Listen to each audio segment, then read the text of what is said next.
Hey guys, welcome back to the channel. This is story about what if Naruto uses Sage Mode in Chunin exams part 1. Before I start, please do support for more amazing content and comments for part 2. Do consider to subscribe my channel and share my video to your friends and check out the description as well. Let's start the video. It was early morning in Kanahigaku no Sato, peaceful as it was for more than a decade. Yet one man was currently in the fight with every ninja's worst enemy. Yes, Sarutobi Hiruzen, 3rd Hokage, was doing paperwork. And it looked like aged Hokage was losing in the battle with those damn papers, as piles of them seemed only to grow thicker with every second passed. Suddenly he felt chakra spike near Village Hall building, the same building he was in right now. I thought that they would arrive later, but on a good side of things, I'll have extra break from this damn paperwork. White smoke from whatever dimensional jutsu Fukasaku used cleared, and Naruto found himself in the center of Big Shinobi Village, standing right in front of Hokage office building. Naruto-chan, are you going to stand there all day? Being brought back to reality, boy ran to catch up with his Toad-sensei, and the duo entered the building. It seemed that Hokage was already waiting for them, as they reached Sarutobi's office without any need to wait. After knocking on the door, Fukasaku entered with Naruto following closely behind him. Good morning, Sachirobi Dano. Good morning, Fukasaku-sama, replied Hokage. I take it that the boy with you is Naruto? Both Toad and boy in question nodded. Yes. He is Naruto Uzumaki. The Toad elder said to Hokage. Good morning to you, Naruto-kun. Hiruzen greeted. After Naruto greeted Hokage, Sarutobi for a minute or so was looking through papers on his desk, before he found what he was looking for. These are forms for registration as Konoha citizen. Please fill them in. Hokage pointed to the table in the corner of his office. Naruto nodded and went there to complete his current task. When boy started filling in those damn papers, Hokage asked the Toad elder. What you can tell me about Naruto, Fukasaku-sama? Please move your Anbiyu ninja out for the time we're speaking. And place silencing jutsu. Hokage nodded and did as Fukasaku said.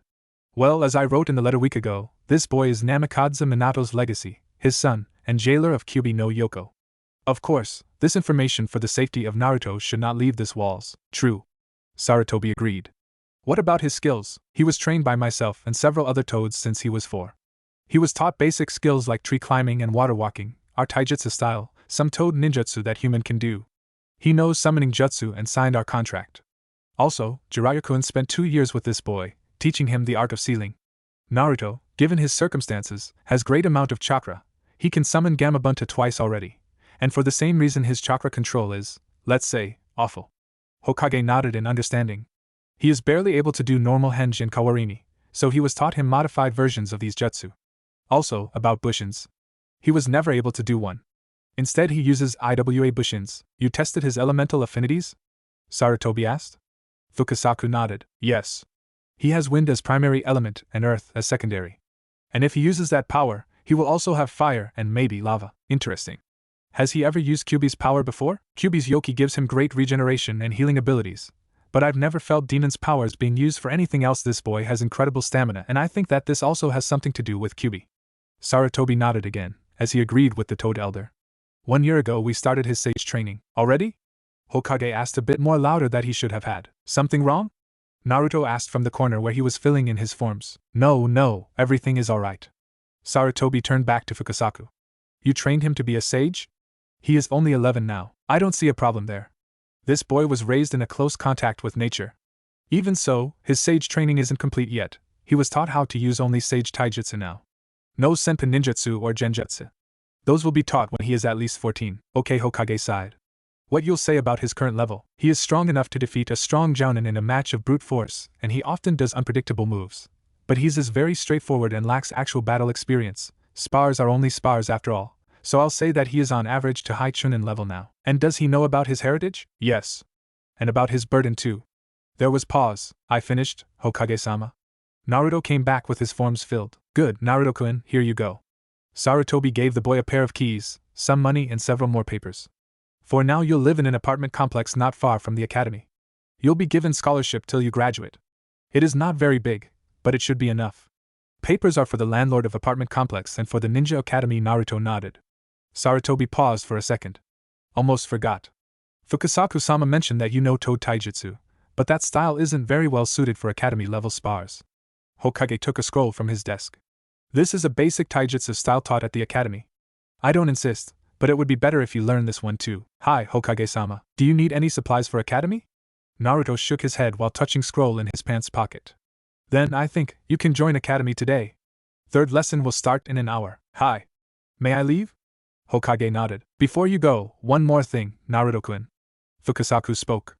I know that this will be hard for you, but try not show your real skills.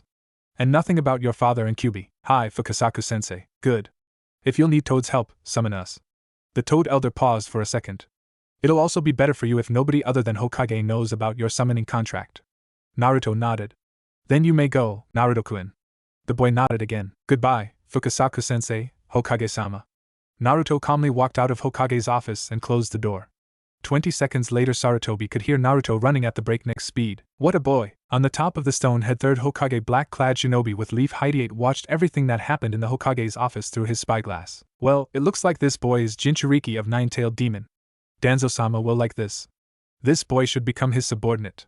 With this the man disappeared via Shunsen in a swirl of wind and leaves. As Naruto exited Hokage's office and closed the door, he put everything the old man gave him into an empty storage scroll and then ran out of the building.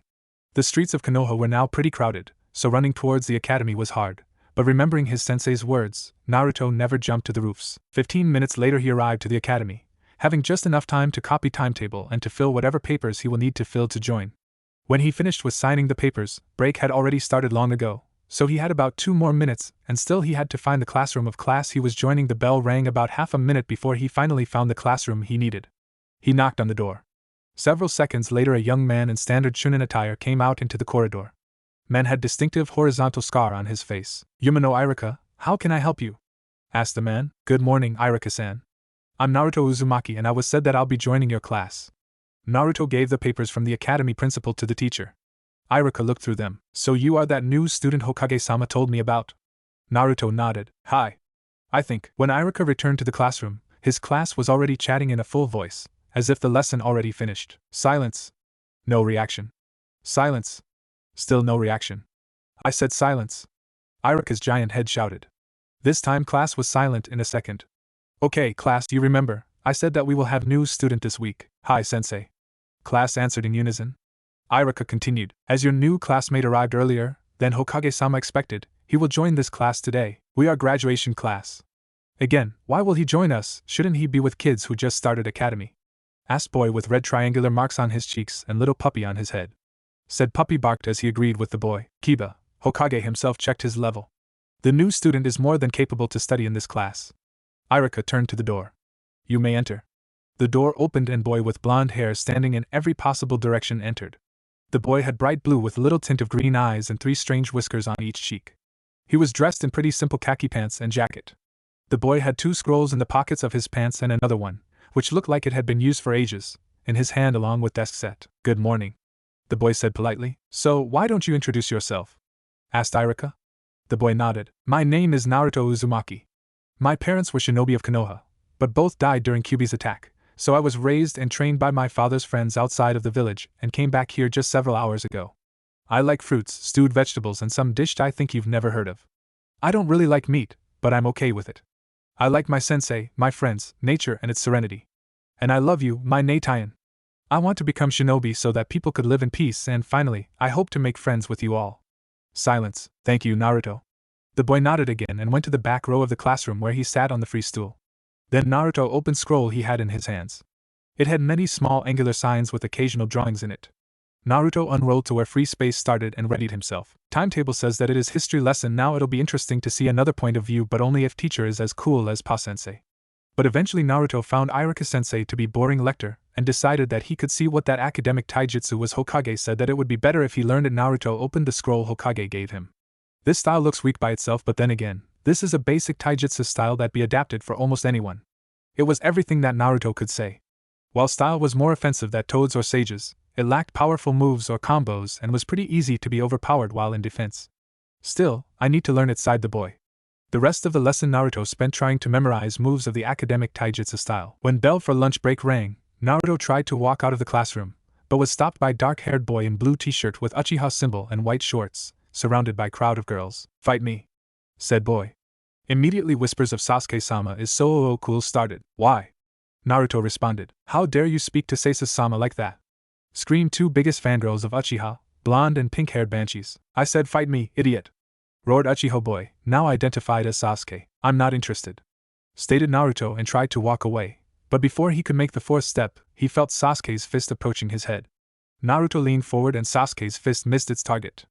At the same time, Naruto hit Sasuke's ankle and sidestepped. As a result, Uchiha fell on his hands while Naruto walked away, trying to ignore enraged fangirls of Sasuke. This new boy, Naruto, is interesting, thought one of the few girls that wasn't completely after Sasuke. The final lesson for that day was physical education, which started with 10 laps around Academy Stadium. After years of training at Meppukuzen, this was easy for Naruto, who completed task with the second best time in history of Academy, right after someone named Rock Lee who graduated the previous year. Other exercises were also easy for Naruto's second half of the lesson was assigned for spars. Naruto was put against the lazy boy from Nara clan by second teacher, white-haired Chunin Mizuki, which infuriated Sasuke, who wanted revenge on Naruto for his come-down. As this was first day Naruto had ever seen academic taijutsu style, he almost lost his spar using it. Actually, he won only because of his stamina and constant dodging. After Naruto's spar was over, Irika approached him. It looked like he was fighting for the first time. "Naruto, you said that you were trained?" asked scarred Chunin. "You see, Irika-sensei, I was taught 2 different taijutsu styles, but Hokage-sama said that they both weren't suited for academy-level spars and gave me scroll with basic style taught here. I received it only this morning," so Naruto tried to explain situation. "Oh, I see." After the school day was finished, Naruto ran towards the apartment complex, where Hokage said he will live. It was pretty old, 5-story building with pale yellow walls. His flat was on the 5th floor. It was small, but looked comfy. There was bedroom, kitchen combined with living room, toilet and bathroom. Naruto unsealed his belongings from the scroll and laid them out. When he finished this, Naruto went to the landlord and paid for the first month. Then, with the money he had left, Naruto went to buy food to the nearest shop. When this task was finished, he went to train. Naruto found an empty training ground and went there. He removed his khaki jacket under which there was black t-shirt with orange flame-like looking spiral on the back. Naruto laid his jacket on the grass and concentrated. After 5 seconds, dark red outlining appeared around his eyes. When he opened them, instead of blue, they were amber with horizontal, almost rectangular pupil. Naruto immediately felt 3 people watching him from different spots on this training ground. Shit! They mustn't know about my sage mode yet. Closing his eyes again, boy let natural energy off his body. Outlining around his eyes disappeared and his eyes under closed eyelids turned back to normal. I need to improve my sage taijutsu, but obviously, I can't do that now. Ninjutsu are also out of question. All of them I know are not for academy students, so I still need to learn academic taijutsu style. Sasuke watched Naruto learning academic taijutsu from his hiding spot. That boy could defeat him in taijutsu this morning, but during spar at the academy he looked like he didn't know any moves and now he was learning academic taijutsu style. That was interesting. From another spot, white-eyed girl from Hyuga clan was watching Naruto with her Byakugan active. At the beginning Naruto gathered great amount of energy from outside world, which intrigued Hinata greatly, but then he suddenly released it as if he sensed her and didn't want her to know what that could do. "You are very interesting, Naruto." Lastly, one of Danza's subordinates was spying on Naruto's training. "This boy could sense me or those 2 children from 300 meters with those weird eyes, impressive. This boy will definitely be good warrior under Danza-sama's tutelage." With this man shined away. The second day held nothing interesting for Naruto. There were only 4 lectures, so the blonde boy continued reading the scroll about academic taijutsu. When torturing lectures finished, Naruto went to his home, grabbed lunch, and ran to distant training ground. He returned to his apartment only after sunset, and after quick shower and dinner, he went to sleep. The next day started interesting. People in the streets looked at him with suspicions, sometimes nodding or shaking their heads. Naruto sent some chakra to his ears for enchanted hearing. Well, he didn't like the results he got. "I heard that this boy is demon. That guy from the bar said that he is QB reincarnated. He looks suspicious with those whisker marks like he is a fox disguised." Well, Naruto decided that he will tell Hokage-sama about it after the school is finished. The first lesson was range practice with Irika-sensei, who seemed to be oblivious to the rumors. Naruto had 4th score with shurikens and 6th with kunais in the class. Not brilliant, but he really didn't need more. The second lesson was ninjutsu with that white-haired Chunin Mizuki. And it was review test on Bushin Jutsu. "Sasuke Uchiha," Mizuki called. Sasuke, cheered by his fangirls, created 5 clones without any problems, earning more of Sasuke-sama is so cool, squeaks. Okay, Chunin waited a bit. And finally Uzumaki Naruto. "Ano sensei, I can't use this jutsu. Can I use another type of Bushin?" Naruto asked. "I heard that this boy is QB reincarnated. Definitely, such monster as him must die. But he can be useful for me until that," Mizuki thought. "No. You failed." Whole class, well, except for sleeping Shikamaru and stoic Aburame Shino, laughed. "Idiot!" yelled pink-haired Banshee. "Sasuke-sama is the best, you loser!" The next 2 lessons again were lectures with Irika-sensei. But they were about first aid, something that Naruto didn't know very well, because, when Jiraiya was away, he was the only human at Meppukuzen, and toads hadn't have much information about humans' medicine. After the lessons for today finished, Naruto immediately ran towards the Hokage Tower. It seemed that in past few hours citizens' attitude towards him became worse, as he was forced to dodge stones, bottles or cans thrown at him several times. And almost everyone was speaking about him being QB reborn. Deciding not to risk encounter with Chunins at the reception downstairs, Naruto just ran past them, then upstairs, until he was in front of the doors of Old Man's office. Boy knocked on the door and waited for any response. After 10 or so seconds it came. "Come in." Naruto entered the Hokage's office and bowed slightly. "Good afternoon, Hokage-sama. I take it that you have something important to tell me, Naruto-kun." After watching the boy for several seconds, aged Hokage stated, "There is rumors spread in the village about me being QB no Yoko. I was already attacked by some villagers." Naruto reported, "Well, 3 of civilian councilmen already came to me this morning demand for the execution for you. Public one, no less." Blonde boy felt like he was going to die right there. "Let's say that they got less than nothing." Hokage continued, "Don't be afraid, I can handle them, and I know that those rumors were anything but truth. But many villagers are stupid enough to honestly believe in this lie." Naruto sighed. "What shall I do then?" "That will definitely be very hard. But you should ignore them, or they may just gain proof." Naruto nodded. "But I'll have 2 A and B units watching over you, just in case." "Hi, Hokage-sama. And one more thing." "What is it, Naruto?" "One of my instructors at Academy, Mizuki, acts suspiciously like he is planning something bad. I don't know." Naruto tried to explain situation with Mizuki, but felt like he failed. "He was completely loyal to Konoha before, and I have doubts that he may be planning something against village, but if he continues acting strangely, you are free to report to me, Naruto-kun." The boy once again nodded. "Hi, next 34 weeks almost eventless." Well, Naruto needed to evade villagers' attacks for finishing Yandame's work on a daily basis, and assigned A and B weren't too much help there. At the academy, Naruto was somewhere near the bottom. He was pretty good at target practice, but with his still awful academic-style taijutsu, non-existent genjutsu casting abilities, that was of no help. And while he had his stone clones and modified henge and kawarimi, Mizuki never let him pass any test at the theoretical part of studies. Things weren't much better, but mainly because Naruto never pushed himself there too hard. Iruka-sensei was cold with him for the first month, but then it changed for the better, even if the scarred Chunin was often infuriated by Naruto, who wasn't listening to him. During these weeks, Hokage had a lot of to do to protect Naruto from either civilian and even some shinobi councilmen who tried to execute Boy just for the fact that he was alive, or from Danzo, who tried to take Boy under his wing and create a powerful war machine for himself only. It was hard, but Sarutobi every time said to those fools that Naruto will live, and he will live like a normal ninja. So, both Iruka-sensei and Hokage became something like family figures for the blonde. Although in public he still used respectful suffixes with their names, in private they were Iruka and Ai-san and Hokage-jiji. Also, there were 2 people from Ichiraku Ramen whom Naruto too considered as his family. Tuchi and his daughter Ayam were almost the only people who were always nice with him and never overcharged him. They also were a part of his surrogate family. Iruka made himself a cup of tea when he heard somebody knocking on his door. Sighing, Chunin went there, leaving his cup standing on the table. When Iruka left kitchen, Single's shadow slipped through vent light into his apartment, poured some medical powder into the cup, and went away through same vent light he entered before scarred Chunin returned back to kitchen. "Okay, everyone, Iruka-san is unwell today, so me and Becca-san will be your examiners," Mizuki said. "First part of your exam is written test. Get ready." Naruto was the last one who got his test papers, and he found out that his questions were ridiculously hard. Some required Chunin or even Jounin level of knowledge, others were just impossible to know for ordinary shinobi or academy student. But then Naruto noticed that there was small breeze over his paper. "Looks like they are trying to fail me with genjutsu." Even if he wasn't able to cast any illusions or was awful with detection without his Neitaian's help, Naruto could dispel them quite efficiently. Kai! Naruto sent a pulse of chakra, and true to his theory about genjutsu, his paper changed and questions there become normal. Not that he knew everything, or even needed to know everything asked in this test, but Naruto did pretty much decently. "The next part of your exam will be physical training. Everybody out," Mizuki announced. Naruto and other potential genins went outside, to the academy stadium. The first thing they needed to do was to run 20 laps. This was an easy task for Naruto. Every day he ran 2 or 3 laps around the whole village. After that there were tests for dodging and balancing abilities, also quite easy for Naruto, even if both Chunins obviously tried to fail him. And then there was target practice, of course. Sasuke was the best there. The only thing where Uchiha Boy was second to keeping low profile, Naruto was stamina well. He was best there until Naruto's turn. Okay, shurikens first. Naruto was given 8 metal stars for 8 targets, 4 at 30 meters and 4 at 50. Naruto threw his first shuriken at distant target. 2 points. Mizuki announced, even if it was clear that Naruto hit bullseye. Now, Mizuki, let's see, what will you say now? Naruto sent some wind chakra into his second shuriken and threw it beside any targets.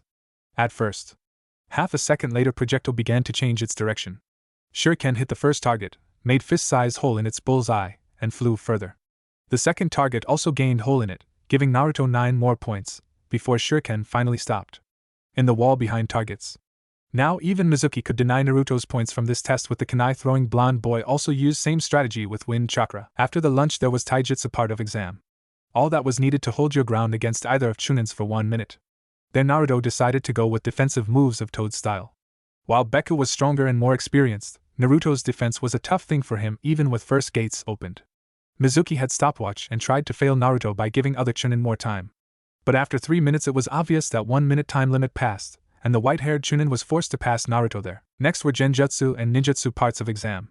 It was simple. First you needed to detect and dispel genjutsu. Then you needed to demonstrate 3 basic ninjutsu, henge, kawarimi and clone. Those who passed this part of exam were given their hideatesh and declared passed. After 2 or so hours, it was finally Naruto's turn. So, Naruto, genjutsu first. Try to find and dispel it. Mizuki said. Let's see how you deal with this one, demon. Naruto turned around and tried to see any sign of illusion in the room. He found none with his eyes. You have 30 seconds left. Shit! Naruto closed his eyes and reached for his sage mode, not activating it. Now he could feel chakra cover placed over whole room, but mostly over the clock. Got it. The boy opened eyes. Kai. But instead of illusion disappearing from the clock, the whole room disappeared and Naruto found himself in the middle of the hell, standing right in front of giant red-furred fox with 9 tails. The fox opened its mouth and tried to swallow the blonde boy in front of it. So that was 2-layer genjutsu Kai. Naruto created chakra pulse strong enough not only to destroy illusion, but also to knock both Chunins off their feet. Okay, Mizuki said reluctantly. Now, show us henge change into me. Naruto did no hand seals. He just transformed into the white-haired Chunin. But his transformation wasn't henge, Mizuki knew. Instead of clouds of white smoke it looked like fast-moving blue ring of chakra, reshaping boy. What was that? It wasn't henge. The white-haired Chunin almost yelled, why? This is henge, just modified version which requires more chakra to create. Naruto answered, never heard of anything like this. Where did you learn that? Beku asked. My sensei created it for me. And who was your sensei? Mizuki asked. Naruto remained quiet. Okay, Kawarimi next. Change with that chair. The Chunin pointed to the chair across the room. Naruto again did no hand seals, but performed jutsu flawlessly. If you don't count that, it again looked not completely like normal Kawarimi and now back. Naruto again performed jutsu without any problems. And finally, create as many clones as you can. Naruto began his hand seals for stone clone jutsu, but Mizuki stopped him. I need only simple clones. Nothing else. Sorry, but I can't do that jutsu. Naruto said. What a pity, if you could, you would pass. But as you can't, you fail. Naruto lowered his head and walked out of room. What do you think about Naruto?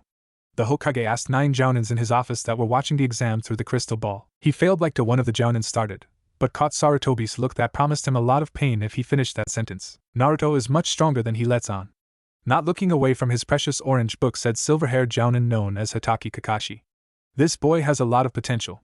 I think that you should pass him, Hokage-sama. But why? Another jounin asked. He couldn't even do clone. It's E-rank jutsu. How someone that weak could become shinobi of Konoha? Naruto has incredible amount of chakra. That is the reason he can't do simple jutsus. But if you saw, he was about to do B-ranked Earth-style cloning jutsu when he was stopped. The Hokage said. Physical clones made of stone are much better than simple illusions. Naruto was sitting on the branch of tree near the academy building. He knew that Mizuki would do anything to fail him. True, this wasn't the reason for his current bad mood. Those fangirls of Uchiha, that was the reason. Now Naruto needed to do something to become genin. Hey Naruto! Boy looked down and saw Mizuki. I know that you are angry with me for failing you. But in rules it is said that you must perform clone jutsu and nothing else. Naruto thought that this could be his chance. But there is still one thing you can do to pass this exam. Yes. What is it? What I must do? Blonde boy asked. It is simple. You need to steal the forbidden scroll from the Hokage tower. This is the test for your steal's abilities and on-spot thinking. Are you in? The white-haired Chunin said. So you've decided to make your move, Mizuki? Naruto thought yes, good. Then meet me in 4 hours in the forest near 5th training ground. Hi. Naruto leaped off the tree and ran towards the Hokage tower. Now all I have to do is to wait for the scroll and then kill you, demon. Mizuki disappeared via Shunshin. Naruto entered the Hokage tower and went straight to Sarutobi's office.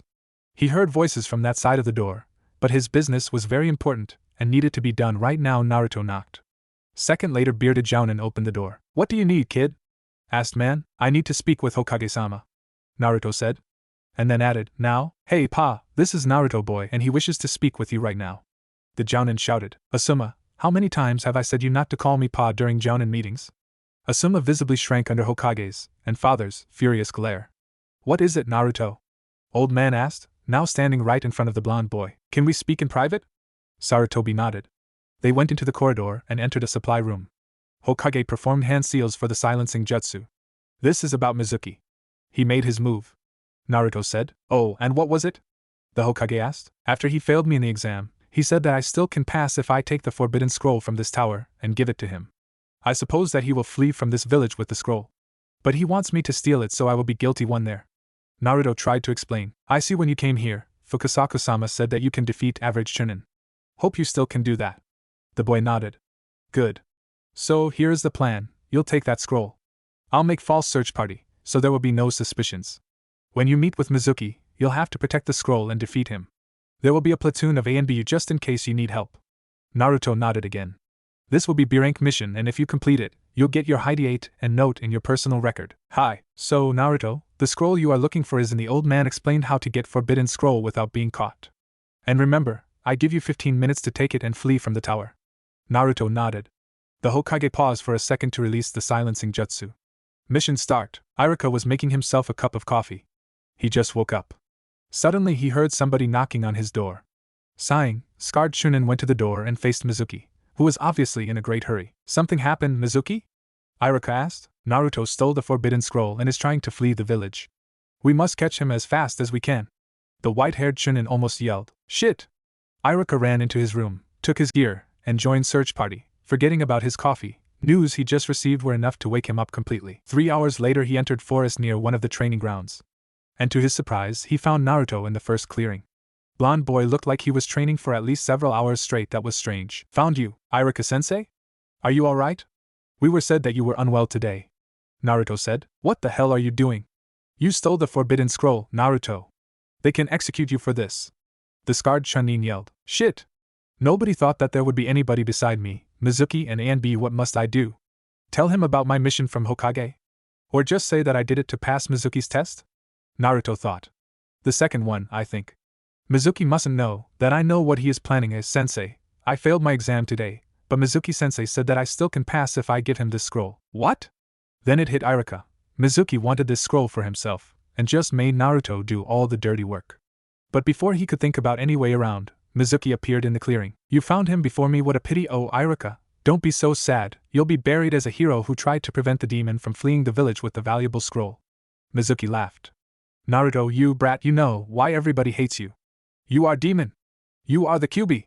Now die, demon brat. The white-haired Chunin took Fuma's shuriken from his back and launched it at Naruto, but jumped in front of the blonde boy and blocked the projectile with his kunai. What are you doing? Why are you protecting him? He killed your family. The white-haired Chunin yelled. No, Naruto is not the QB. I also heard those rumors, but I didn't take that on trust, so I watched him.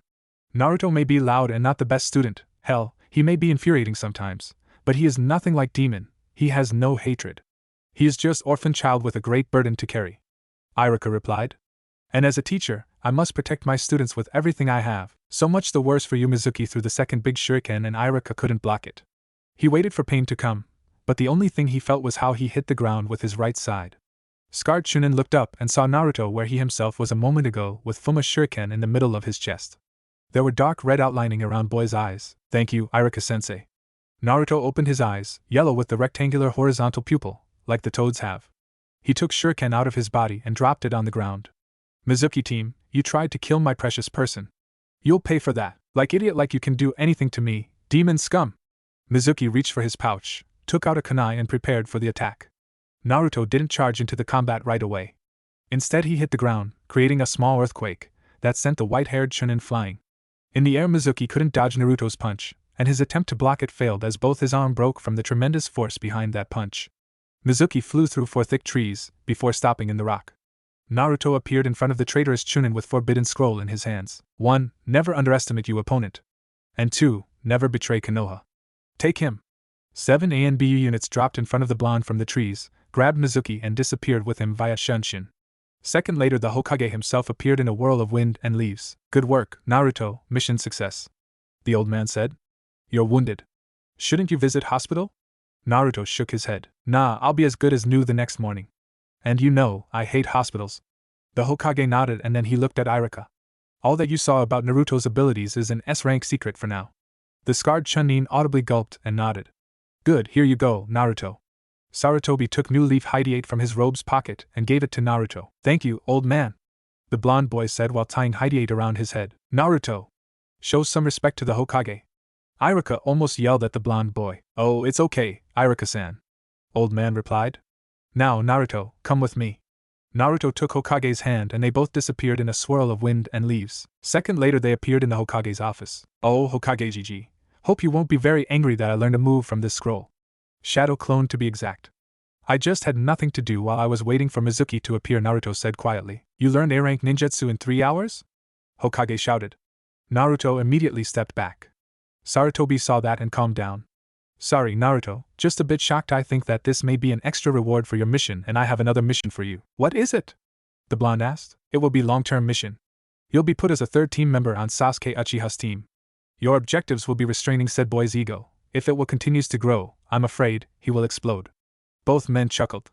And second, you'll watch over him. I'm afraid, he may betray village for the power. Sasuke has unhealthy obsession with his revenge and his mental health is questionable. But council closes their eyes on that as he is the last oh so precious Uchiha in the village. Even if I don't like him, I agree. Naruto said. Konoha doesn't need one more traitor. Especially Uchiha. Good. Hokage lighted his pipe. It was a long day for you. And tomorrow you have your team placement. Get some rest. Hi.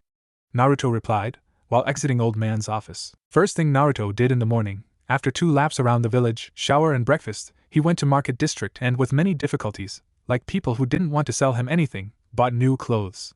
He decided that he was to change his style a bit since he was genin of Konohagakure now. After that he went to Hokage Tower to make photo for his ninja registration. As it was still a bit early in the morning, there was no one except photographer. With his photo made, Naruto went to Hokage to give it to him. Again, there were no visitors, so he had no need to wait. Naruto gave his registration form, now completed with photo, when someone else ran into the office. Get ready, old man. I'll defeat you today. Naruto saw 8-9-year-old dark-haired boy. Most conspicuous detail about this boy was very long green scarf he wore around his neck. Boy tried to attack Hokage, but tripped over his own scarf and fell on the floor face first. Naruto snatched him by his collar and lifted him into the air. You! Put me down! You know who I am! Boy shouted. I don't care who you are. You tried to attack Hokage. Naruto stated. I'm Hokage's grandson. Put me down! Naruto looked at Sarutobi. Aged man nodded. Yeah, Naruto, meet my grandson, Konohamaru. Blonde shinobi nodded and put Konohamaru boy down. So, Naruto, your mission starts in a few hours. Are you ready, mission? Konohamaru asked. Boy looked at his grandfather's table and saw Naruto's papers. He is just giving you ninja registration form, true, but he already completed B-rank mission. Naruto is much stronger than everybody thinks. Hokage said, here you are, honorable grandson. You again tried to attack Hokage-sama? Panting Jounin in dark glasses entered office. Man shot glare of hatred towards Naruto, who decided that this was his time to disappear. Naruto was walking towards academy. And somebody was following him using awful camouflage, parallelepipedal stone made from old cardboard. Deciding that he had enough, Naruto stopped and in a single movement of his foot sent stone flying, leaving camouflageless Konohamaru on the ground. What do you want from me? He asked younger boy. Grandpa said you are strong. Teach me something cool. Konohamaru asked. Well, why do you want to defeat old man and take his place? Naruto asked in response. Everybody sees me as honorable grandson, but I want them to see me for who I am, not who I'm related to. Younger boy almost shouted. That is a good reason. But are you ready to be Hokage? Konohamaru looked at Naruto, not understanding what older boy meant. I mean, Hokage must be strong cause he needs this strength to protect everyone in the village. He is responsible for everyone, and if he makes mistake people may be hurt or killed and Hokage would be the reason. If you aren't ready to be responsible for everyone there, you shouldn't be Hokage. Konohamaru thought about tea and became a bit sad. But as I said, your reason for power is good enough, so I'll teach you something. Younger boy's face lit up. They turned from the street and entered park and found secluded clearing. Here we are. I'll teach you modified henge. It doesn't create smoke clouds and is a bit more stable than usual, but requires more chakra. This will be D-rank jutsu, not E, like normal. In this version you can make minor changes without doing jutsu over. Naruto did hand signs slowly enough and blue ring rose from his feet, changing him into perfect replica of Hokage. When you do this jutsu you need to have clear picture of whom or what you want to transform into. Just like it is normal henge. Konohamaru nodded and did hand signs Naruto showed him. First attempt, of course, could be counted as a failure. Hokage's grandson looked like something, only distantly resembling human. Hour and 15 minutes later Konohamaru was finally able to do modified henge normally. Naruto looked at son and suddenly remembered something. Sorry, but need to hurry. I have team placement in 10 minutes. Naruto ran from the park. When he entered village streets, he immediately jumped to the roof and ran there to reach academy faster. Naruto entered academy when he had only 2 minutes left. He entered classroom and took his usual place, when he was greeted by Sakura. Why you came here, idiot? Only those who passed exams can be here. Pink-haired Banshee yelled. Naruto checked if he was deaf now. When he was sure he wasn't, he answered, if you stop bitching and take better look at me, you'll find the reason. Naruto said, pointing to Hideate on his head. Where did you loser steal that? Blonde boy put his hands on his EAS, so Sakura's screams weren't hurting them. You should go to its owner now and give it back. Silence! Iruka yelled, saving Naruto from further torture. Thank you? We are here today for your team placement, but what is Naruto doing here? He stole somebody's Hideate. There's no stopping for Sakura. Sakura. Hokage personally passed Naruto, so if you question his decision, ask him. If there are no more questions, let's start. Iruka-sensei read list of teams along with their future sensei. Team 7, Sasuke Uchiha. Silent HN was heard from Sasuke. Haruno Sakura. Pink-haired girl yelled yes. Take that, Ino pig. Naruto had to use all his will not to yell no. Sakura, be quiet. Last member of Team 7 will be Uzumaki Naruto. This time Sakura yelled no. Your sensei will be Hatake Kakashi. Team 8 Naruto wasn't listening to Iruka-sensei anymore. He took his scroll with jutsu and began reading. 2.5 hours later only Team 7 was there in the classroom. All other teams already met their senseis. Sasuke was, as usual, brooding about his revenge. Naruto was reading his scroll and Sakura was dying from boredom.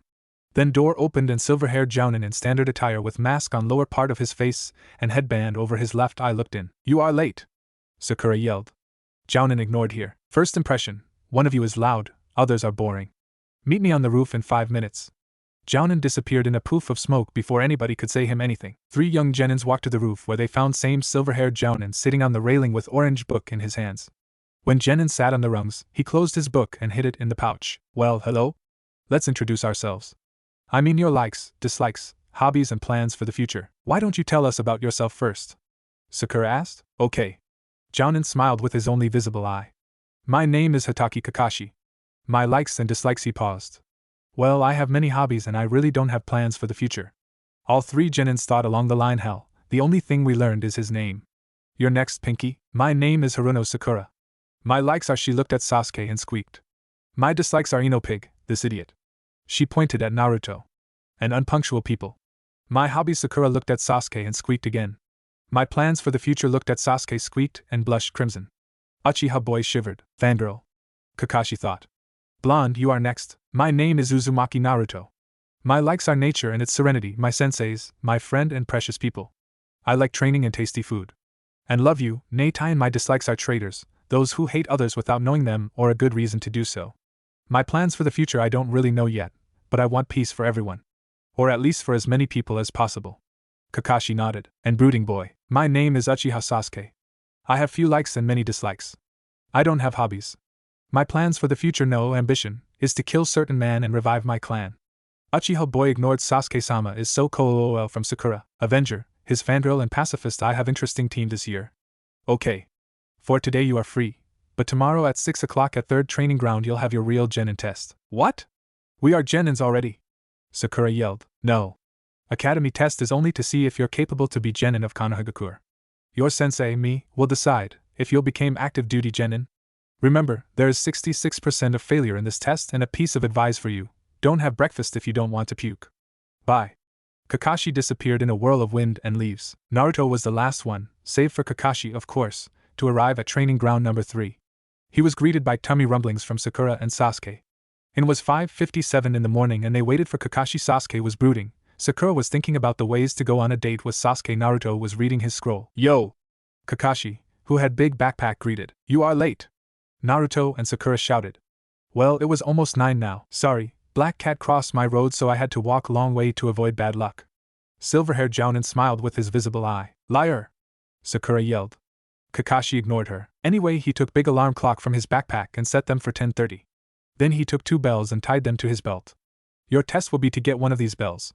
Those who won't do that till time goes off will go back to academy. But there are only 2 bells, Sakura began. This means one of you will definitely go back to academy. Oh, almost forgot he took 2 bentos from his backpack. After the test is finished, one of you, the worst from this team, will be tied to a tree, while other 2 will eat lunch in front of him. You can use any jutsu or tools, and remember, come at me with intent to kill or you won't get bell. You have 90 minutes. Start. Sasuke and Sakura disappeared from the clearing, but Naruto remained there. Aren't you going to hide? If we must attack you, then why run and hide from you? Answered Naruto. Then he reached for his pouch and took smoke bomb from it. Next second there was big smoke hiding Naruto from Kakashi. Interesting move. Then 2 dozens of shurikens, glowing with chakra, flew from the smoke, most with Kakashi's belt as a target. If they connect with me, he can draw first blood. Their Jounin leaned right, avoiding shurikens, when wind chakra from them created elongations for the blades. And one of these chakra blades cut wires with the bells. Got them! Naruto burst from his smoke screen, trying to catch falling bells. Shit! I underestimated him. Kakashi did first thing that came to his mind to save bells from advancing genin. He kawaramied with them. Naruto, who already thought he had his bell, tripped over Kakashi. Silver-haired Jounin caught bells and spun around, his hands doing false hand signs, finishing with Tiger Seal. Konoha secret taijutsu art, Senin Goroshi. Jounin's fingers connected with Naruto's ass. Next moment blonde genin turned into stone dust, creating another smoke screen. Stone clone? Shit! Years on battlefield allowed Kakashi to react on time to block attack from the behind. Kakashi moved with the speed that clearly said that he wasn't Jounin for nothing, and his knee connected with Naruto's stomach. This Naruto poofed out of existence as a cloud of smoke. Shadow clone? Naruto is a way too strong for dead last genin. Futon, Repushu. Wind jutsu in a form of hand hit ground in front of Kakashi, rising clouds of dust. On his reflexes, Kakashi blocked incoming attack and threw Naruto backwards. Jounin charged and delivered punch to Naruto's chest, sending him into the nearest tree. Before Naruto rose back to his feet, Kakashi knocked him unconscious. Then Kakashi tied him to the tree. Okay, one is temporary down, let's find 2 other than silver-haired Jounin disappeared from the clearing via Shunshin. Loser. I can do better, thought Sasuke, who was watching this short fight from his hiding spot. Though that wind jutsu pretty strong. I need to learn it. Uchiha left his spot to find Kakashi and take a bell from him. If that idiot can fight like this, what my Sasuke-sama can do? Thought Sakura, who also saw Naruto fighting Kakashi. Naruto regained conscious from the loud scream that echoed through the forest on the training ground. As he was tied to the tree, he couldn't do anything himself. Without doing any hand signs, Naruto summoned Stone Clone that untied him, before returning back to the ground where it rose from. Now free, blonde genin ran towards the place from where scream came from. There he found unconscious Sakura lying in the middle of small clearing. It looked like she was knocked out with some type of genjutsu. Naruto lugged her to the trees and sent small impulse of his chakra to her to disrupt illusion. Sakura opened her eyes, saw Naruto, and screamed again. She hit blonde with all her might, sending him into the tree on the opposite side of the clearing. Why did you do that? Why did you kill Sasuke-sama? She yelled, advancing to Naruto. What are you talking about? Naruto could not understand what was going on. I never saw him since this test started. Liar! Sakura continued advancing, preparing to turn Naruto into bloody pulp. Don't lie to me. You killed him so that you'll have his bell. Deciding that the best Sakura was unconscious Sakura, Naruto moved faster than she thought he could, and knocked her unconscious. 20 minutes after, Naruto found Kakashi again. This time Jounin had his orange book in front of his face. Both bells were still with him. Seeing that Naruto found him, Kakashi put his book into the pouch and got ready for attack. Doton, Doryuden! Naruto, after doing Hadasings, slammed his hands to the ground and large mud-made dragon head rose. It opened mouth and began shooting mud projectiles to Kakashi, who did everything to avoid being hit, at the same time advancing towards Naruto. This time Blonde was able to block Jounin's punch, but his jutsu was disrupted and he himself flew into the tree. You know, you are too active, you need some rest. Kakashi threw something and in the next second Naruto was tied to the tree with wire. Metal wire. And lightning that started in Kakashi's free hand made Naruto nervous. If any of us can't get that damn bell on his own, then we must attack together or what? Jounin nodded. Right on, Haharu! Kakashi sent electric current through wire and knocked Naruto unconscious again. Naruto regained conscious only to her alarm clock ringing. Their time was over. He slowly walked towards the clearing they started this test from. He was the last one to enter clearing. So he wasn't killed by Sakura on spot, but still was throwing dark glares at him. Kakashi appeared in front of 3 genins in a whirl of wind and leaves. Seeing as none of you could get one of these bells, Jounin pointed to 2 bells on his belt. You all failed this test. He saw 3 genins hung their heads. But I'm in a good mood today, so you'll have another chance, but rules will be tougher. Now you'll 30 minutes to get some rest. Naruto will be tied cause he was tied to the trees twice today. Kakashi smiled with his visible eye. After he tied Naruto to the tree, he gave bentos to Sasuke and Sakura. You two can eat. But don't give anything to Naruto or don't free him, or you won't another chance to get the bell. With this silver-haired jounin disappeared via Shushin, Sasuke-sama could touch bells, Idiot could cut them from Kakashi's belt. So if they work together, they'll have bells for Sasuke-sama and me. An Idiot will go the place where he must be academy. Sakura thought. But if Naruto is hungry, he will be useless. If I make those two to distract Kakashi, I'll get both bells for myself and will be free from the dead weight. But to do so, those two must be in their top form, so replete. Sasuke thought. Naruto, want some? Sakura asked, pointing with chopsticks to her bento. No, Sakura, use mine. Sasuke moved his bento near Sakura's, but can't eat on my own. I'm tied to the tree, remember? Naruto said. I will not feed you. Sakura yelled. Then at least untie me. Naruto yelled back. Sakura thought for a second, remembering Jounin's words, but decided that she may be lucky and he won't see her acting, so she took kunai from her pouch and was ready to cut wire, when Kakashi appeared out of nowhere. He looked very angry. At the same time, sun disappeared in heavy clouds. You didn't listen to me and violated my rules. Your last words? To get those bells one man isn't enough. Sasuke said. Yes, we must work together. Sakura added. Is that it? All three genins nodded. Then I have only one thing to say, you pass. Clouds disappeared and Kakashi's face returned its usual neutral expression. What? Why? Sakura asked. Objective of this test was to see if you can work together. You aren't split into team of 3 for nothing. Those who violate the rules are trash, that is true. But those who abandon their comrades are worse than trash. Remember this. Kakashi smiled. And meet me tomorrow there for you training, Team 7. Then he packed a alarm clock to his backpack, freed Naruto and disappeared from the clearing via Shunshin. Next day there was first training of Team 7. It should have started at 8 in the morning, but it was already almost 10 and neither Naruto nor Kakashi had appeared yet, which annoyed Sakura greatly. Sasuke, as usually, was brooding and seemed not to care about anything in the world except for his revenge. Minutes were dragging on too slowly for pink-haired Kunoichi's likes. Finally Naruto appeared. But he looked different than yesterday. His khaki jacket remained, but other clothes looked like standard Chunin or Jounin attire minus vest. Blonde boy had kunai holster on each leg and pouch on his hip. You are late! Sakura yelled. And what is that? Are you trying to look cooler than Sasuke-sama? But Kakashi-sensei is always late. He probably won't show himself in next 20 minutes, so don't flare up. Naruto began. And what's with new looks, idiot Naruto? Don't even try to impress me. Pink-haired girl continued yelling. Just thought that if I'm officially genin now, I need new clothes. And why would I try to impress you? Naruto replied. What did you say, dead last? They could hear Sasuke's when those two will shut up, but Sakura ignored it and tried to punch Naruto, but Blonde dodged it quiet easily. Sakura attempted to hit him again, but silver-haired Jounin chose this moment to appear at training ground. Yo! Kakashi greeted. Time for some training. For next 2 months Team 7 was training under Kakashi, in teamwork mostly with some stamina and strength building. Also they had done around 30 missions D-rank, which were more like damn chores that anybody could do. Well, at least those missions gave money income. Team 7 entered briefing hall at Hokage Tower, as they were going to take another mission. Hokage-sama. Kakashi spoke. Team 7 is their request mission. Let's see what we have for you, old man replied, looking through some scrolls. Oh, here we are. You can catch Tora Cat Hokage side. For the 5th time, or you can help repairing roofs in the market district, or dig the well. Hokage-sama, but can't we have something more serious? Naruto asked. Their missions aren't serious, and don't help us to progress. Naruto, you are just fresh out of Academy Genin, those missions are just for you, said Irika, who was also present there. Irika, I know that you don't want them to do anything risky, but they aren't your students anymore, Sarutobi said. What will you say, Kakashi? Is your team ready for C-rank mission? Silver-haired Jounin thought for several seconds. I think they are ready. Then Sasuke, Sakura, do you want to take C-rank mission? Hokage asked. I will take it. This will make me one step closer to Sasuke began. Okay, what about you, Sakura?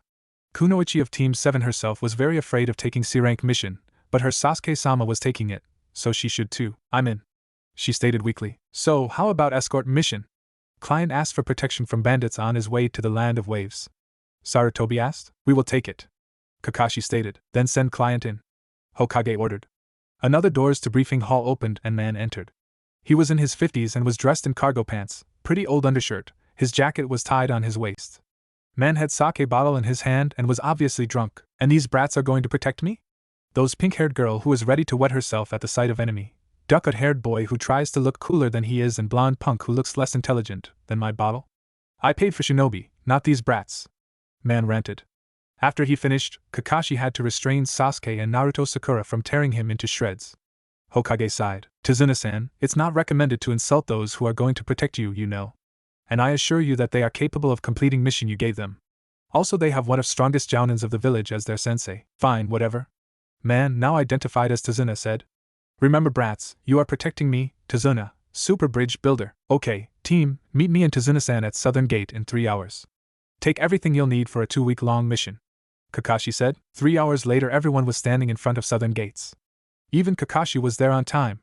Sasuke and Sakura, like Kakashi and Tazuna, had big backpacks with them, but Naruto didn't. Dobe, why haven't you taken anything for the mission? Uchiha asked. You know, no one will share anything with you. I have all that I need. Naruto replied. Sasuke countered with HN. Whatever, okay, we'll use rhombus formation. Sasuke front, Sakura right, Naruto left, I'll the rear one. Kakashi said. Genins nodded and took their positions. Their first C-rank mission started. First day was completely, other than some arguing between 3 genins, eventless.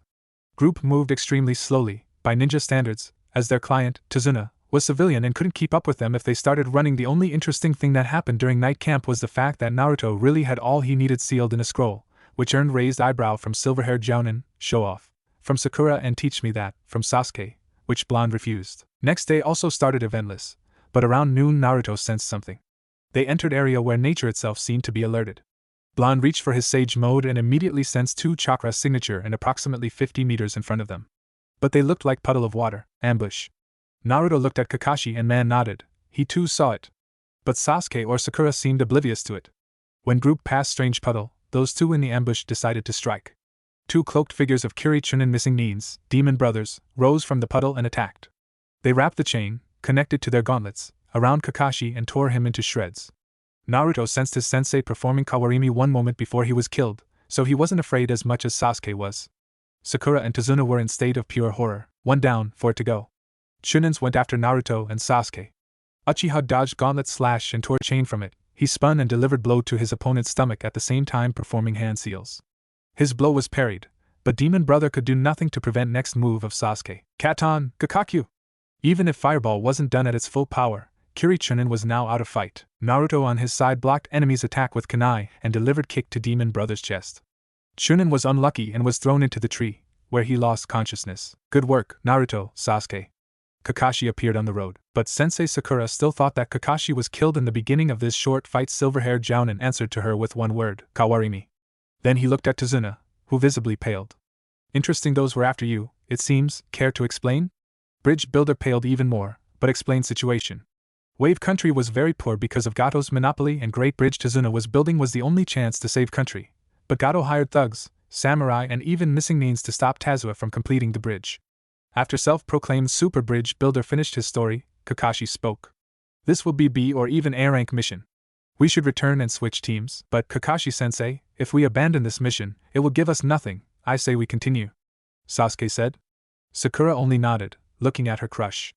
Naruto just shrugged. Are you sure? Silver-haired Jounin asked. All 3 genins nodded. Looks like you're lucky, Tazuna. But once we complete this mission and Wave is back on its feet, you are paying us the difference between S and C rank missions. Or we are turning back to Konoha. Bridge Builder nodded. You'll be paid.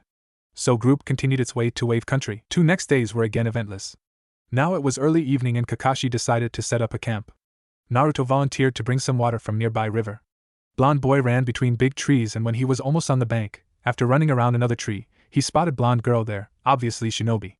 Naruto tried to stop, but tripped over one of the roots. At the same time girl turned to him, so they both ended in the river, their lips almost connected. Both teens blushed and jumped apart, falling into their battle stances. Naruto-chan, I can sense cat Nibi there came from Kyubi. Naruto studied the girl. She was 16 or so years old and was half head taller than he was.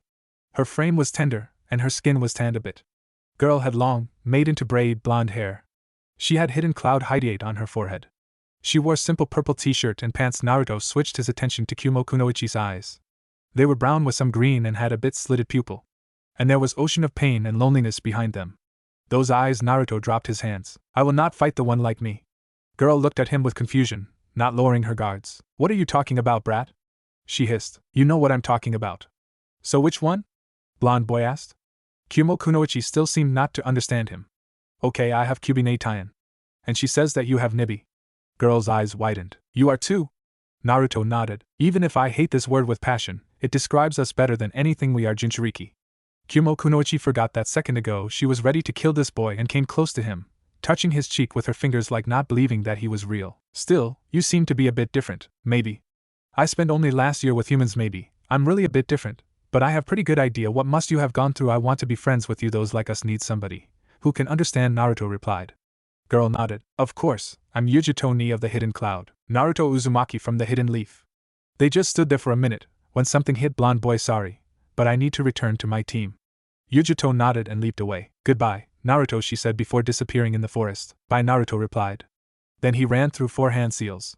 Futon, Sabaku no Kaze. Hot winds blew all around him, drying him from his fall into the river. When jutsu finished its work, Naruto filled mess tin and went back to the camp. There he was greeted by annoyed Sakura. Where have you been, idiot? She yelled. Just met nymph at the river, Naruto replied, before starting to cook dinner. Everyone. 3 days later, group found themselves on board a small boat, sailing in the dense fog towards the wave country mainland. On their right there was colossal structure of the half-built bridge. They were sailing in complete silence, not to alert any of Gato men who could be near. Finally, boat hit the ground. Okay, I will not sail any further, said boat owner and captain. Well, thank you, Tazuna said, leaving boat. Team 7 was already waiting for their client there. Then they took off for the last part of their trip, to the village where Tazuna's house was. They were walking along the road for more than 2 hours and were near a small lake when Naruto again felt that nature was alerted. He heard something moving in the bushes and threw shuriken there. Second later, terrified white rabbit emerged from the bush. Seeing this, Sakura immediately shouted at blonde shinobi. What the hell are you doing? Why did you have to scare that poor animal? What white rabbit is doing here in summertime? Silver-haired Jounin spoke. It should have been used for replacement. Suddenly Naruto felt something coming from the trees. Everybody down. One moment before Kakashi, he shouted. Next second, huge sword flew where heads of group were and implanted itself into the tree, almost cutting it in two. Dark-haired man in blue pants appeared on the sword. Lower part of his face was hidden under bandages, and he wore /Kirigakure Hide 8. Copycat Kakashi. No wonder Demon Brothers Lost Man spoke. Momochi Zabuza, Demon of the Bloody Mist, Kakashi said. Team, guard client, he is out of your league. Konoha Jounin moved his Hide 8 up, revealing his left eye. Oh great, Kakashi remembers who I am? And he will use Sharingan against me? What a honor! Zabuza laughed. Both Sakura and especially Sasuke wondered where did their sensei got that eye from. Naruto knew that story from Toads but decided to keep it to himself. Brats, don't worry, when I deal with your sensei, I'll kill old man and you too, Kiri Missing Nin said, unleashing strong killing intent. Kakashi paired him with his own and Tazuna along with Sasuke, and Sakura found it much harder to breathe from fear, though Naruto seemed to be unaffected. Don't be afraid, I'll protect you all with my life if needed, Kakashi assured, laying his hand on Sasuke's shoulder to calm him down. Zabuza only laughed and jumped to the water before performing Kirigakure no Jutsu, covering whole area with thick mist. Genins immediately took triangular formation around Tazuna to protect him. 8 choices. It seemed that mist itself was speaking. Naruto stood there completely still, collecting nature's energy for his sage mode. Liver, lungs, spine, clavicle, vein, neck, vein, brain, kidneys, heart. Which one should I choose? Finally activating sage mode, Naruto felt Zabuza, or at least his clone, judging by chakra amount, between him, Sasuke and Tazuna, ready to cut all 3 of them in 2. And he would be the first one to be hit by that sword. Zabuza's clone began its attack. Naruto tried to block sword's swing with his kunai, but failed. The sword cut his weapon and made inch-deep wound on his chest appear. What the hell? Zabuza's clone was shocked. It felt like Blonde's body was made of stone, not flesh, though it couldn't be. Iwa Bushin. Naruto was there and his wound was bleeding. Naruto, using clone's shock, delivered sage-powered hit to its abdominal, making it dissipate into the water. Wound on Blonde's chest started healing at inhuman rate. Naruto concentrated hard, sensing everything around. There were 2 more Mizubushins of Zabuza ready to attack. Real Zabuza was currently busy fighting with Kakashi-sensei. Naruto also sensed someone hiding in the forest and watching this fight. Futon, Sabaku no Kaze. With sage powers, Justa was 30 or so times stronger, blowing mist off from whole clearing and lake.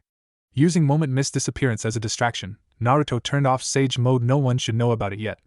Now without their cover, Zabuza clones rushed forward, having 2 male genins as prime targets. Sasuke saw attack coming and ducked, blade missing by mere centimeters. Zabuza's clone did another swing, and this time Sasuke lost lock from his head. Shit! I need more power to oppose him. Sasuke ducked from another attack, barely seeing it. I need more power. And then something happened. His vision became clearer and everything around began to move slower. Now he could predict Zabuza's clone's moves. Having no time to congratulate himself on activating his Dijitsu, Sasuke blocked yet another swing on enormous blade with chakra-enforced kunai at the same time implanting another blade of his into Clone's gut. Clone smirked and punched Sasuke, sending Team flying. Even before Uchiha Boy stopped skidding, Zabuza was ready to cut him in two, but was stopped, courtesy of Kakashi's shuriken in the back of its head. Naruto had no easy time too. Without his sage mode he was no match even for clone of that Kiri missing mean Zabuza. All that blonde boy could do dodge wild swings and try to think of any plan to kill that annoying Mizubushins. Finally Naruto found opening as clone was distracted for a second by its brother's death. Using that opening Naruto threw 4 wind chakra charged shurikens at clone's neck, destroying it. When Kakashi saved Sasuke, Zabuza hit him, sending him to the nearby lake. Silver-haired Jounin thought about hiding in the water to catch his breath, but understood his mistake as soon as he felt that water was denser than it normally should be. Surin no Jutsu. Ex-Kurinin caught Kakashi in the water sphere.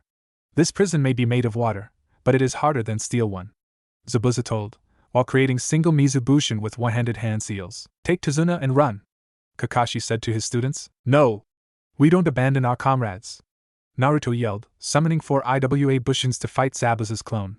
Sasuke, do any fire jutsu on lake. Zabuza is out of range, Uchiha shouted back. Just do it, I have a plan how to save Kakashi-sensei, Blonde replied. Sasuke nodded. Katon, Kakakyu! Fireball hit water, creating wall of steam between Zabuza and genins. And what is your plan, Dobe? Kage-Bizin. After creating 3 shadow clones, Naruto turned 2 of them into kunais and gave weapons to the third. Doton, Doryuden. Mud Dragon provided enough distraction so that kunai clones could be thrown at real Zabuza without any problem, but at the last second Kiri missing Nin ducked, and both kunai missed him. You missed Dobe, Sasuke yelled. No. Both kunai turned back into clones and hit Zabuza on his head, making him break contact with Water Prison, which was holding Kakashi. An epic battle between 2 Jounins began.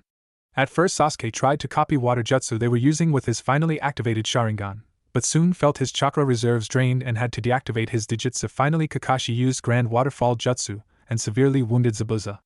But before silver-haired Jounin could kill his opponent, 2 Senbon needles hit Zabuza's neck. Kakashi came close to Swordsman's body and checked pulse and found none.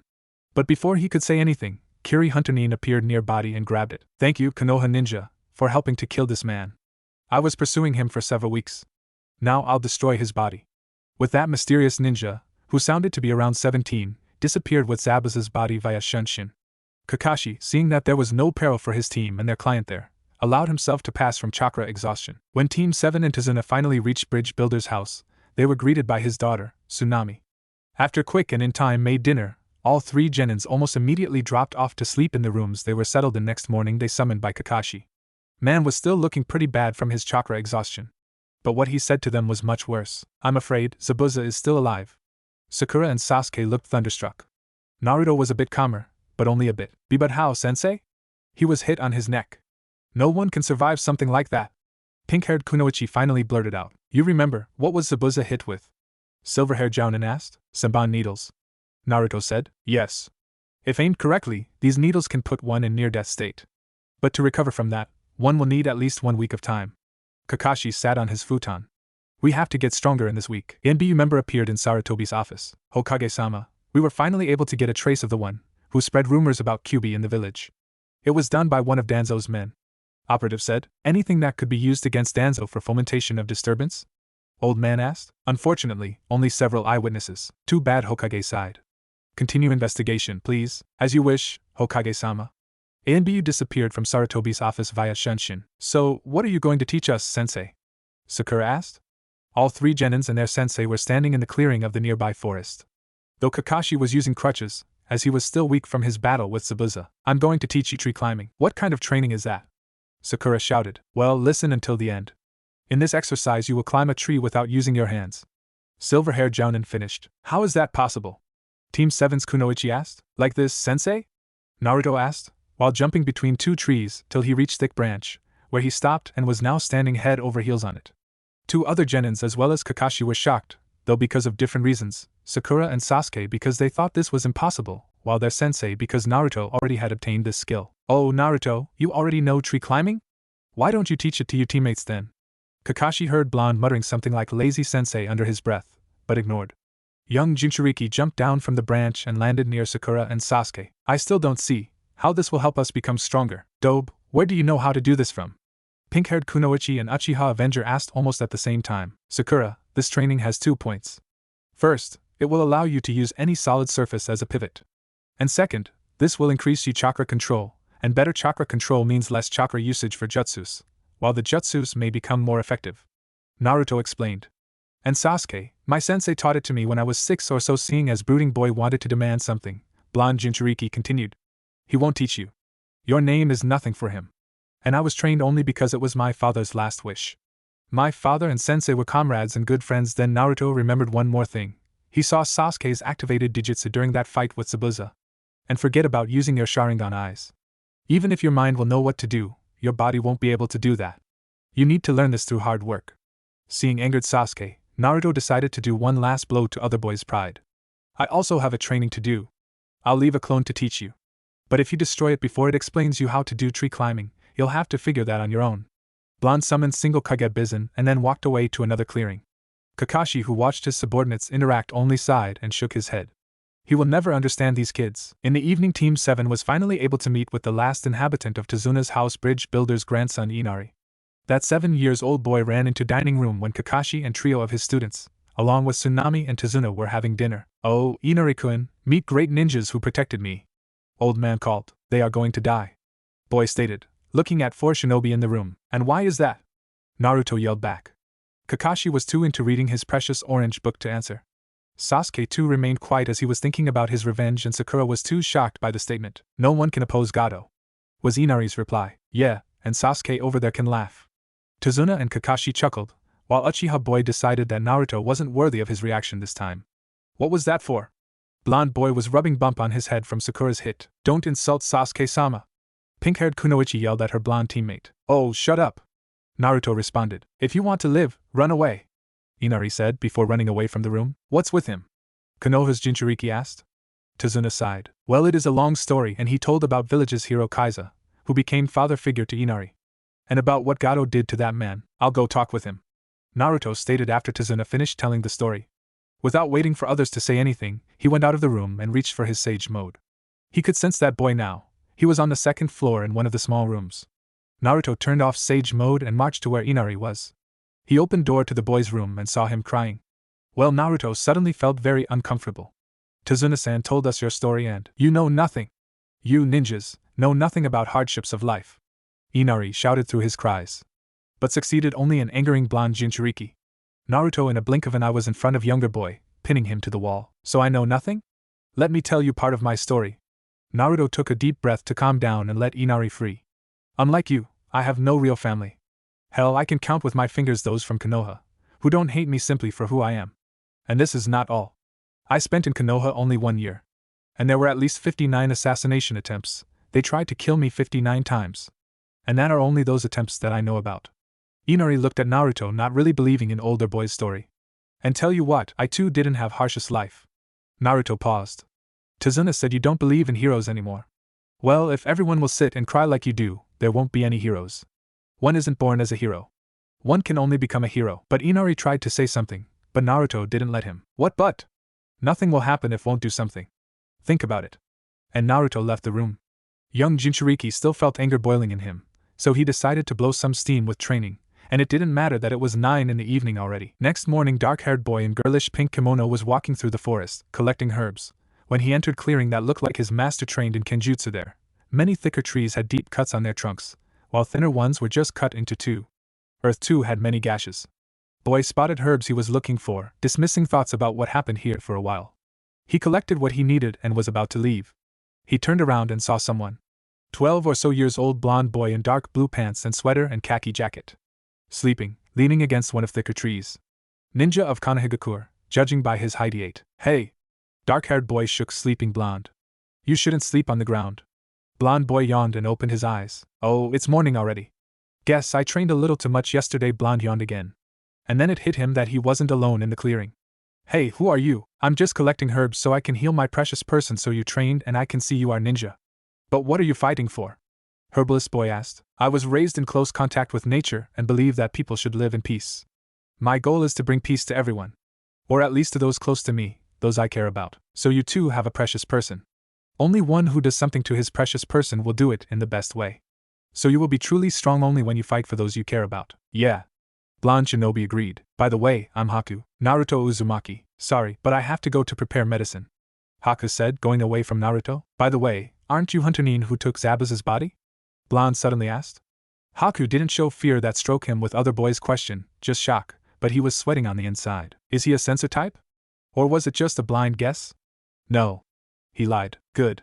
You just look like that Zabuza's man I and my team saw before. This means our enemy isn't this close to us, and no one is in danger right now. Naruto explained. If only you knew if circumstances were different, I'm sure, we could become good friends. Naruto Uzumaki. Bye. And Haku left the clearing. Naruto was bored. Absolutely nothing happened in past 4 days and Zabuza was expected to appear only on the day after tomorrow, so now he was guarding Tazuna and workers on the bridge alone. Sasuke and Sakura had some more training with Kakashi. Naruto was meditating on the border of sage mode so he could feel everything around him. Suddenly he felt small creature approaching the bridge. That creature was moving on the water surface, which meant that it was one of Ninja's summons. Creature came closer and Naruto could finally determine what it was. Lizard. And from what Bunta told him, Hidden Cloud used lizards to deliver messages. And this one clearly had him as its target. Naruto opened his eyes and after several seconds saw a brown lizard with small, for human, scroll on its back. Scroll had for word written in it the way he could see them, from 2 to 9. So you wanted something from me, Yujito? Naruto asked question to no one. Still he made his Kage Bizun to open the scroll in case it was a trap. But luckily it wasn't. Scroll contained only a message normal girl would send to normal boy. As much as Jinchuriki could be counted as normal lizard all the time was watching Naruto. You're waiting for me to compose reply, so you can deliver to Yujito? He asked small reptilian. To his surprise, lizard nodded. Well okay. Blonde took brush and ink pot from him pouch and quickly replied to his nymph's message. He rolled the scroll and gave it to the lizard. Deliver this to Yujito ni and be safe. Lizard nodded and craped away. It was dawn of the day when, how Kakashi thought Zabuza would strike. Kakashi sat on the chair at the table, yawning, but already reading his orange book. With his visible eye he looked at 3 younger ninjas. Okay, team, Naruto, you'll guard Tazuna's house. Sasuke and Sakura, you'll come with me and protect people on the bridge. All 3 genins nodded after the breakfast bridge builder along with Jounin and 2 genins left, so Naruto was left alone with Tsunami and Inari and it looked like Kakashi's prediction was right. Attack on Tazuna's house, in the form of 2 samurai, didn't keep them waiting. Naruto defeated those 2 with only a pair of scratches on his arms, which were immediately taken care of, and decided to go to the bridge in case his team needed help. But he left dozen of his shadow clones, so Tazuna's house could be protected. For sure it wasn't Sasuke's day. When they arrived to the bridge, all workers were knocked unconscious and there was thick mist. Then, just as silver-haired Jounin predicted, Zabuza appeared out of that mist. But this time Kiri Missing Nin was accompanied by the same Hunter Nin boy, who took his body away during their previous battle. Sasuke defeated Zabuza's water clones easily, but that Hunter Nin became real problem. He was fast, very fast, and even with his Sharingan Sasuke had problems following his opponent's movements, and now last Uchiha of Konohagakure no Sato was lying down inside dome of ice mirrors, turned into pincushion for senbons. Kakashi was busy fighting Zabuza, so he couldn't help him. And then Sasuke suddenly saw someone approaching. Naruto. When Blonde Boy was close enough, Sasuke did the only thing he could think of to save his ass. Kawarimi! In a poof of smoke, they exchanged their position, so it was Naruto, who was trapped inside Ice Dome now. Oh, I got new enemy? Hunter Nin asked Noon particular, when Blonde Leaf Ninja appeared in his dome. He reached for more needles and began throwing them at Naruto. And Blonde Jinchuriki in a matter of minutes got hit with senbons and was paralyzed. You aren't as fast as previous one. I win, actually no. Naruto replied, beginning to gather natural energy. Need my help? Voice in his head asked. But be sure, I want my payment for that. Thank you, but I'll be okay on my own this time though you want your payment very much maybe I could give it to you just for fun? Naruto felt Kyuubi nodding eagerly. Later, Natayan, I have a fight right now. Vixen pouted but nodded. You just helped me. With hisses of pain, Blonde Ninja stood up. Now there were dark red outlinings around his now amber eyes. And there was extremely strong aura of power around Boy. Hunter Nin threw more senbons at his opponent, but they just ricocheted like Blonde's skin was turned into stone. What the hell? Hunter Nin asked. Instead of giving him reply, Naruto ran through hand seals. Doton Duhari! Stone spikes rose from the bridge, crashing most of ice mirrors and breaking the jutsu, so the rest disappeared on their own. Naruto made spikes disappear and then walked up to the Hunter Nin, now lying on the ground with stab wound on his left shoulder. I know, you could end my or my teammates' shinobi careers or even kill us easily, why just immobilize? Even through mask Naruto saw his shock. I don't like killing, then why are you with Zabuza? He is my master, and the only reason I'm still alive. Hunter Nin answered. He is my precious person. You, Katon, Kakakyu! Naruto was able to jump out of the way of Fireball. Haku wasn't that lucky. And now there was only his smoking corpse. Naruto turned to Sasuke only to see dark-haired boy laughing maniacally. You saw that? You saw that, dear brother? One day I'll do same thing to you. Somewhere else on the bridge, Kakashi was finally able to immobilize Zabuza with the help of nin dogs. And now, Zabuza, this is your end. Raikiri. Lightning started in Konoha's shinobi left arm. When Jutsu was ready, Kakashi locked himself forward, intent to pierce Kiri missing Nin's heart. Suddenly both of them saw explosion of fire where Sasuke and Haku should be fighting. Kakashi just slowed a bit, while Zabuza, hit by the loss of his weapon comrade No, Sun, jerked and freed his sword and threw it at summoning scroll Kakashi left unguarded. And Raikiri instead of killing him just severed his left arm. Dogs that held Zabuza disappeared in the puffs of smoke. Suddenly they heard applause. Kakashi, I must thank you and your brats for making my work easier at short man in glasses in front of army of thugs, who was speaking. Gato, what do you mean? Zabuza asked. You know, you ninja are far too expensive to hire for my likes. So you weren't going to pay us in the end? Of course not. I was going to kill you and collect bounty on your head. And these Konoha ninjas just made first part much easier. Gato answered. Kakashi, looks like we aren't enemies anymore. Silver-haired Jounin nodded, while Zabuza took his sword with his right and only hand. I'll die anyway from blood loss, but you, Gato, are going to join me on the way to the hell. Kiri missing Nin launched himself forward, cutting thugs that became live shield in front of Gato into pieces. Thugs could do nothing to stop Demon of the Mist, and soon enough Zabuza, with several swords sticking out of his body, was in front of trembling Gato. You are real demon! Man cried, the one who will torture you forever. And Zabuza brought his sword down, cleaving Gato into two halves. Thugs were so afraid of him now, that cleared his way, when he began walking. Demon of the Mist reached Konoha Jounin and fell down, unable to move anymore. The rest is yours, Kakashi. I just wish I could see Haku one more time. Those were his last words. There was silence. Then one of thugs shouted, Gato is dead and Noon will pay us. Let's go to the village and take everything valuable. Loud yell of agreement ran through the mass AF armed men. Kakashi-sensei, can you help me? Asked Naruto, who lied down unconscious Sasuke. He is just knocked out. Blonde ignored Sakura's yell Sasuke-sama and summoned 24 of stone clones. Kakashi helped his student with 12 of shadow clones. But thugs still decided to attack. Only to stop when an arrow pierced leg of one of men. You wanted to rob our village? How about going through us first? One man yelled. Ninjas turned to see half of the village, armed with scythes, hammers, spades, knives, frying pans and inari with a crossbow in the front row. Yes. Go away and never return to the wave. Naruto ran through hand seals. Doton, Doryuden! Large mud dragon rose from the bridge, and thugs began running for their lives. When everyone was safe, Naruto came up to Inari. I see you stopped crying. Good work, little hero. Week later bridge was finished and Team 7 was leaving. Whole village was seeing them home.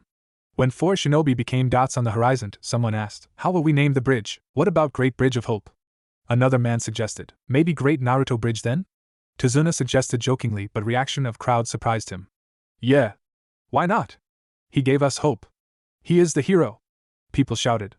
Then it will be Great Naruto Bridge. Let it bring luck and prosperity to the wave. 2 figures in dark blue cloaks with hoods were walking through night misty forest. One of the figures had big backpack with him. Both figures stopped when ninja patrol run in about 100 meters from them. Luckily for figures, they weren't seen, so they continued walking towards their destination. Several minutes later they stopped at the muddy bank of the river. This place is good, said figure with backpack, moonlight reflected from his round glasses.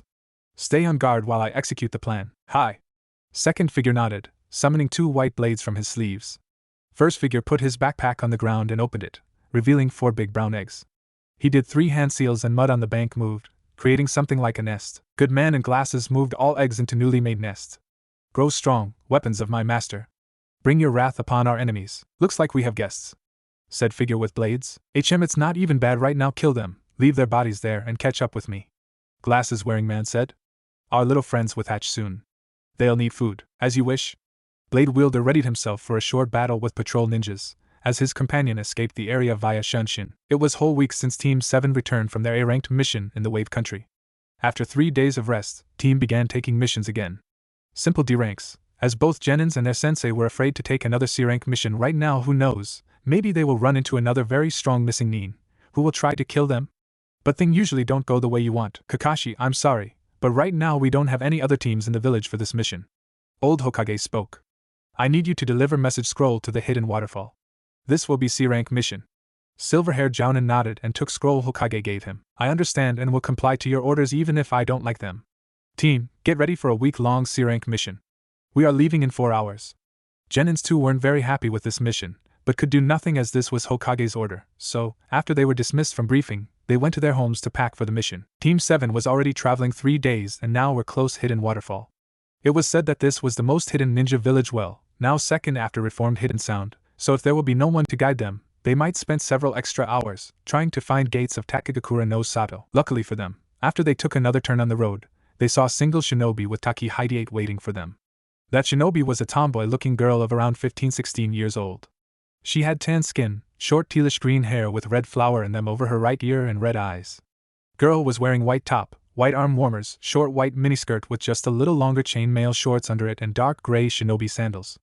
Her hideate was placed just above her right elbow, and she had red backpack with X-forming straps that somehow accentuated her not so small. Can you feel him too, Naruto-chan? Blonde shinobi heard his Neitai asking him. Yes. But I can't say which one, Naruto replied with his thoughts. Shichibi no Kaku. He nodded. And there is something else in this area, but I don't understand what is it right now. Okay, I'll be cautious. Waterfall Kunoichi looked at each of Team 7 members, her eyes staying on Kakashi and especially on Naruto for much longer time than on Sasuke or Sakura. Finally she spoke. Good afternoon. Taki Jounin bowed a little. I'm Fu, Special Jounin of Takagakura no Sato. I assume you have a message from Sandame Hokage-sama? Kakashi nodded. Nice to meet you, Hataki-san, and you students, by the way. 3 genins under said silver-haired Jounin bowed their heads to Fu while their team leader introduced them. Follow me, I'll lead you into the village. Hidden Waterfall Village, as its name suggested, was located in the enormous cave behind Waterfall and because of that had good natural defenses. Cave itself had 2 natural entrances. One just behind Waterfall was used as a main entrance to the village while another was leading somewhere into the forests, was more like used only in case of emergency. Of course, there were some more artificially made entrances to the cave, and all were heavily guarded. After passing heavy armored gates, 5 ninjas found themselves in enormous, maybe half of Konoha's territory big, cave. While there were no holes for sunlight to pass into the cave, it still was almost as brightly as outside there, as light was given by big blue crystals that stick out of the cave floor, walls and ceiling here and there. Surprisingly, there were not only buildings of Hidden Waterfall Village and those crystals there also grew bushes and even pretty big trees. Leaf shinobi were in awe as they have never seen anything like this before. They walked through well-planned and organized shinobi village, though it seemed that there were more shinobi on duty than was needed when there was no war. Towards the complex of buildings surrounded by the ring of walls with the only gates. They walked through those gates and crossed small square before entering biggest building, the one where village leader worked. Guards there were tensed as if they were expecting some kind of attack at any time. And of course, not only Kakashi, but Team 7 genins too, noticed this. What's going on, Fusan? I never heard anything about attacks on your village, why so many guards? Silver-haired Jounin asked. Actually, we too are not sure what is going on. 3 days ago one of our patrol teams didn't return. More, their bodies were never found, just some of their blood on the grass near the river. And there also was big hole, like attack was from under the ground. Since that time we lost 5 more men, including 2 civilians inside the village. Attacker was never seen, but whoever it is, he leaves tunnels in the ground. About 90 centimeters in diameter, and very, very long. Fu answered. An attacker doesn't feel like human, more like some kind of subterranean beast. But even with the help of Shichibi I can't find them. Shinobi stopped in front of the village leader's door. Fu told Team 7 to wait and entered office. She emerged from it a minute later and said that only Kakashi can enter in order to deliver message. His genins had to wait. So Naruto, Sakura and Sasuke took a seat on the small sofa, while Fu was leaning on the wall near blonde Jinchuriki. So Fusan, you two finally asked Naruto, breaking almost minute long silence. Girl nodded. Yeah. I'm 7. She responded and looked at blonde silently asking him about his tenant. 9. Naruto replied. You two, what are you talking about? Sakura asked, as she could not understand their conversation. About something we have in common. Blonde Jinchuriki answered. Don't make me laugh, Baka. You can have nothing in common with her. Sakura reached behind Sasuke's head and hit Naruto. She is already special Jounin, she is very strong, something he'll never be. Naruto ignored his teammate, like Fu did it. Yeah, Fu, forget about that loser. You need someone from elite. Like Uchiha. Sasuke didn't notice hurt expression Sakura's face and was about to continue, when alarm went on. Kasama! Not again! Fu almost yelled and sprinted towards the exit. Naruto jumped from the sofa and ran after her. What's going on? Is the village under attack? He asked, at the same time using small mirror to look back. The rest of his team, Kakashi included, were running after them, along with unknown man of about 50 years old in spruce brown clothes, Takagakura no Sato leader, Naruto presumed. Yeah. Another one of those attacks from under the ground. Fu answered. 4 minutes later 6 shinobi were standing in the center of small park near broken bench. There was some fresh blood and, of course, big hole in the ground. Fu pressed both her hands to the ground and sent chakra wave. Judging by the change of her emotions, she didn't find what she was looking for. Again too late. Attacker is outside my range, she said. Let me try. Maybe I'll be able to sense them? Naruto said. Baka, she is Jounin. You can't be better than she is even in your dreams. Sakura yelled, but was ignored by Fu. How far you can sense? Special Jounin of Hidden Waterfall asked. About kilometer and a half, blonde genin answered. Fu nodded and Naruto sat in meditative pose. After 5 seconds, red outlining appeared around his closed eyes. Naruto entered his sage mode and began searching for anything suspicious, other than a wide network of underground tunnels. Then he found it, almost out of his range. It was creature. Relatively short and thick, worm-like something, that was moving at a good speed through one of tunnels. And Naruto didn't like this creature. He turned off his sage mode and opened his eyes. Found something? Fu asked. Blonde Jinchuriki nodded. It's worm-like creature. About 7 meters long and almost meter thick. It can move very fast under the ground. I'd say it can win a sprint against most genins. He paused. I was lucky, it went out of my range a second later. I sensed it, and there is a network of tunnels under and around the village, created by that monster. Anything else? Village leader asked. That monster was moving in the direction of the swamp 4 kilometers from here. I'd say that it might have some kind of nest there. Plus I'd say, judging by the number of tunnels, there is more than one monster. Naruto answered. Not good, not good. Takagakura no Sato leader sighed. Thank you, Naruto-san. He turned to Kakashi. I'd like to borrow your student, Hataki-san. He is much better at sensing than any of my ninja, and he will provide great help in redeeming the village. It's A rank, bordering S rank mission, and will be paid accordingly. You and your other students may stay at the hotel, or join the hunt if he is willing to help us, of course. I will help them, Naruto finally said. Kakashi nodded. Sasuke, Sakura, what do you want, stay in the village or join the hunt? Silver-haired Jounin asked. I'll join. There is no way that the dobe is somewhere better than I am. If he can do that, I can too. Uchiha boy told his sensei, who just sighed at this. I don't want to be near those monsters. I'll stay at the hotel. Kunoichi of Team 7 said. Okay, so Fu, Kakashi-san and 2 of his students will form 4-man cell that will try to find and, if possible, kill those beasts. Village leader said. You can start the hunt immediately? He asked. All 4 ninja nodded. Then I'll summon other teams to provide your backup. Go. And the hunt started. 4 shinobi arrived to the small field near the swamp where, as Naruto though, worms may have their nest. Blonde Jinchuriki sat on the ground and called forth his sage mode. His guess was correct, and those monsters were there. 3 were almost under them, 70 meters under the ground, and 1 more was in almost kilometer from their position in the forest. 3 things there. 1 in about kilometer at 4 o'clock. Naruto reported. Is there someone with Earth affinity? He asked then. I have it. Why? Fu answered. Kakashi and Sasuke remained silent. Good. Fu, you'll help me. I will need you to create hardest stone possible as the walls and the floor for the pit I'm about to create. Naruto explained. Kakashi-sensei, try katan or right on attacks on monsters when you see them. Sasuke team, use your fire techniques. I'll try my futon and doton jutsu arsenal against them. Why will I do as you say, dobe? Sasuke said irately, his Sharingan activated, while Kakashi nodded, thinking about Naruto's plan. Good plan, Naruto. I approve. Sasuke, you will do what he says. It's an order. Okay. Naruto sensed worms approaching them. They are coming. Ready? He put both his hands on the ground and Fu mirrored his actions. Doton, Kisi! They yelled in unison. 20 meters deep and 100 meters wide pit with stone walls appeared with 3 dirty brown creatures on the bottom.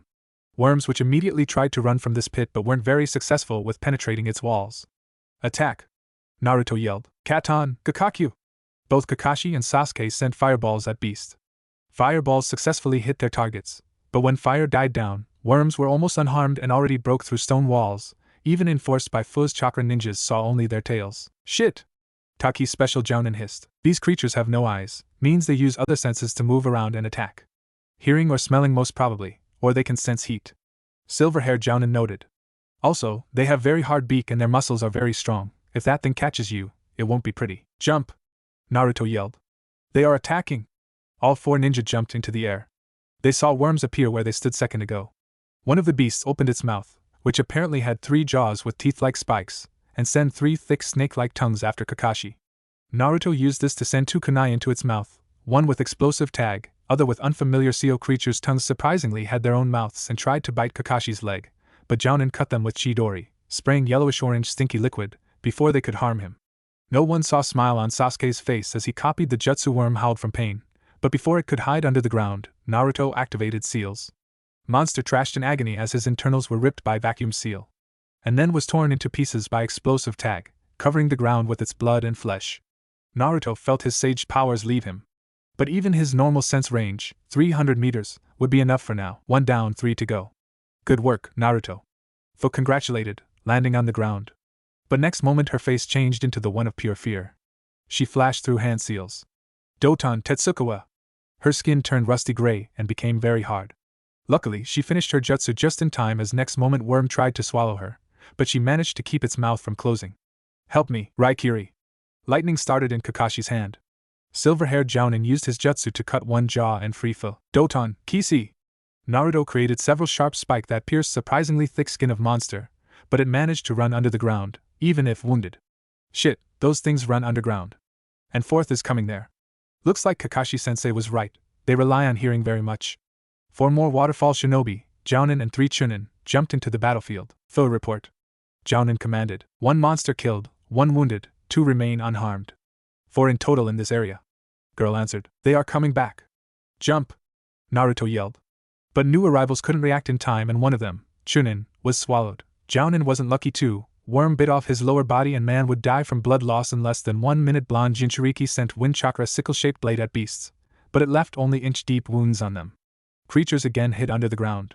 Suddenly Jawless Worm tried to attack Sasuke, but with the help of his Sharingan Uchiha boy could react in time. Katon Hausenka. Group of small fireballs hit monster's mouth and gullet, while Sasuke tried to sidestep. He, actually, partially succeeded and trashing from pain beast only broke his arm before burrowing again. Sasuke, you are wounded, leave. Kakashi said. Seeing that said boy didn't want to do so, silver-haired Jounin used his power of team leader and ordered him to leave. Sasuke was forced to comply. Jump! Naruto yelled again. All 6 ninjas that were alive jumped from the ground, when Jawless Monster appeared again.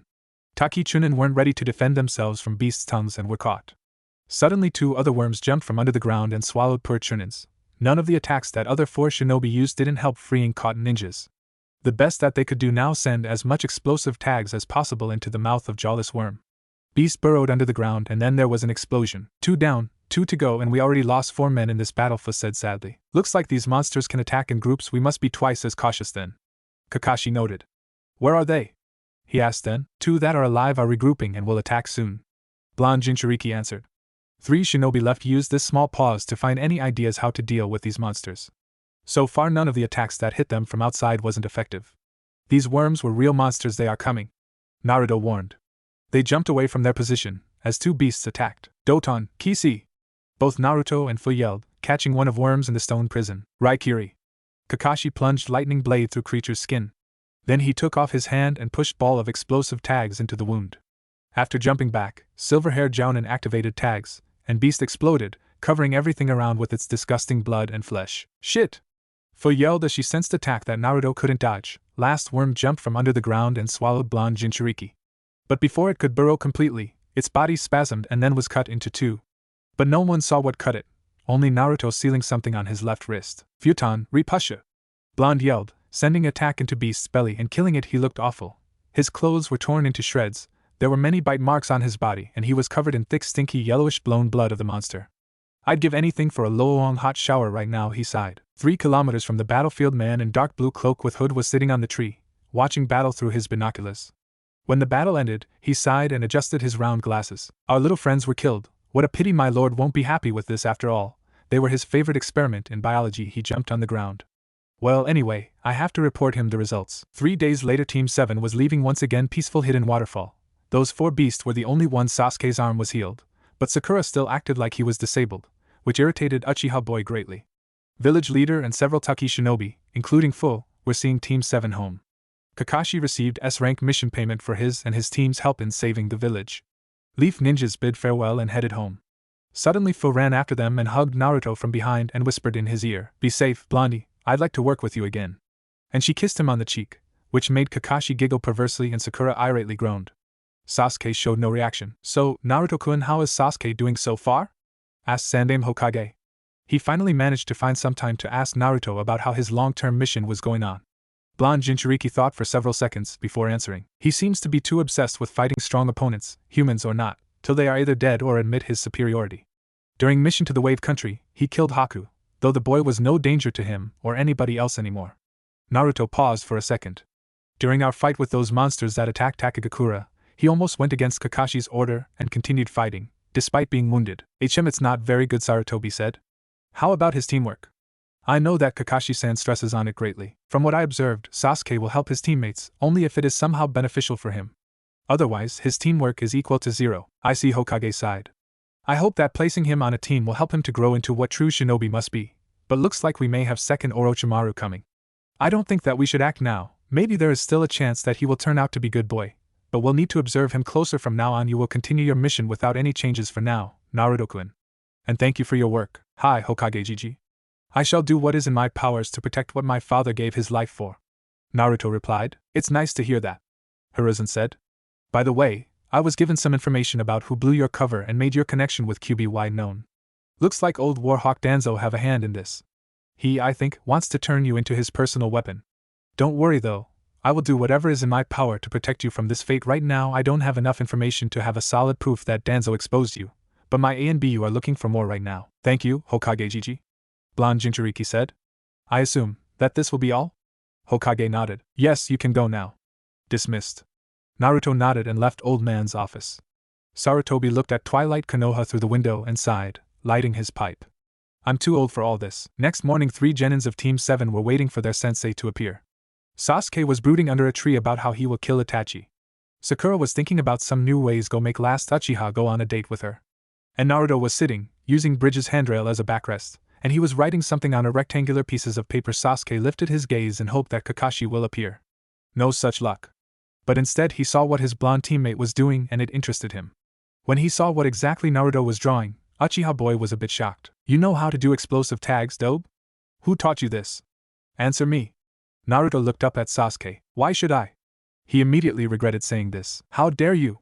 Sasuke-sama asked you a question and you must answer. Pink-haired Banshee yelled. Deciding that he won't survive another yell today, blonde Genin finally answered Sasuke's question. Okay, Naruto sighed. Jiraiya sensei gave me several scroll about Fuionjutsu when I was younger. And when he had time, he showed me several seals. Jiraiya? That Jiraiya?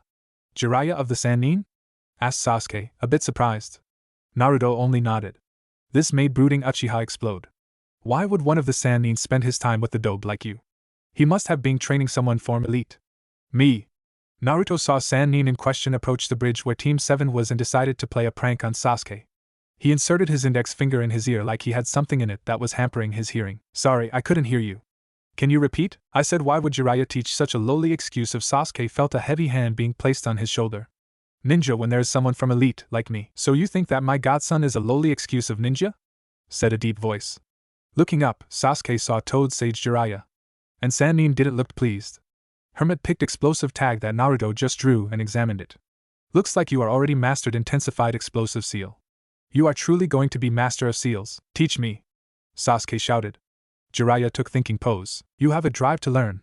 That's good, but you offended not only to my godson, but also to my student. Let's make a deal. If you can land a solid hit on me, the one that I can't block or dodge, in 5 minutes, I'll think about teaching you jutsu or 2. Jiraiya saw a shocked expression on Naruto's face and winked him, showing that he won't allow Sasuke to become his student. Prepared to teach me.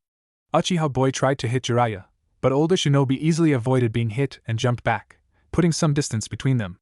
Sasuke ran towards the Sannin, unleashing barrage of hits and punches, but Jiraiya easily dodged all of them. Sasuke jumped back and produced windmill shuriken from his pouch. He threw the weapon at the Sannin. Kage shuriken? Impressive. Jiraiya's hair moved seemingly on their own, forming something like a spiked wall in front of him, effectively blocking both shurikens from. But it won't work against my Hari Jaizu, Sannin said as his hair returned to their normal shape. Sasuke roared and flashed through hand seals. Katon, Gakakyu! He launched big fireball at Jiraiya, who lazily unrolled small scroll that somehow appeared in his hands. Scroll already contained pretty complex seal drawn. Fukahowen! Toad Hermit sent his chakra to activate the seal. Ghosty vapor appeared from the seal and after encompassing the fire of Sasuke's jutsu, returned back. Without waiting, Jiraiya flashed through 4 hand seals. Fukahowen Kai! Sealed fireball shot back at Sasuke from the scroll. Suetun, Suryuden! Last Uchiha of the Hidden Leaf summoned small water dragon from the nearby river, the one that was running under their meeting spot bridge. Water dragon looked weak and was barely 7 meters long, yet it was enough to stop fireball. Why I can't do this jutsu like Kakashi or Zabuza? Why mine is so small and weak? Yelled frustrated Sasuke. Maybe you just don't have water affinity? said Jiraiya. Look, each ninja has 1, 2, rarely 3 affinities, elements that best suited for them. Some jutsus won't work if you don't have needed affinity, others will be much weaker. Kakashi-san is unique case, he has weak affinities for every element. But he can't use any elemental jutsu to its fullest power. Not even his prized Raikiri. Sannin paused. By the way, you have 1 minute left. Sasuke roared and once again ran towards older shinobi, intent to land a hit on him using every taijutsu combo he knew. But of course, it didn't work, as Toad Hermit dodged all hits and punches without any problem. Sasuke was about to try to hit Sannin again, but Jiraiya simply dropped from his sight, even with his two-toed Sharingan activated, only to reappear behind him a moment later and place something on his back. Time's up. Older ninja said and activated weak shock seal he just placed on Sasuke's back. You were toying with me. I demand rematch, and you will fight seriously this time, shouted Uchiha. Don't overestimate yourself, Jiraiya replied. If I fought seriously with you, you'd be dead 3 seconds into the fight. Sannin walked towards Naruto and produced small scrolls seemingly out of nowhere. And seeing that you failed to land a hit on me, I won't teach you anything, Naruto. This is scroll with advanced seals you asked me to give you. Naruto nodded. Thank you, Jiraiya-sensei. Naruto pocketed the scroll. Okay, good. Sorry, but I have to go now. My research is waiting. And Toad Sage Jiraiya shunshined away. The Kurenai led Team 8, Hyuga Hinata, Inuzuka Kiba, Aburame Shino, under the name of Yuhi Kurenai, I nominate them to take Chunin selection exam, said red-eyed female Jounin. Sandaime Hokage nodded. Okay, anybody else want to nominate genin team to take the exam? He asked. Oh, by the way, is Kakashi-san late again? Sorry, I got on the road of life. Am I late? Said familiar voice of silver-haired Jounin. No, you're just on time, Asuma said sarcastically. Kakashi seemed to ignore man's voice's tone. Good.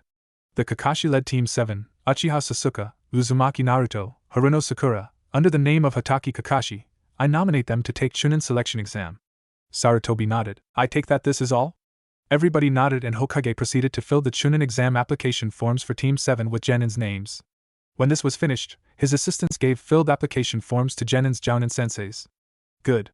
Everyone dismissed, Sandaime said, when every last one of Jounins that nominated their team received application forms for their students. Naruto finished 3 more explosive tags before Kakashi decided to grace his team with his presence. Yo!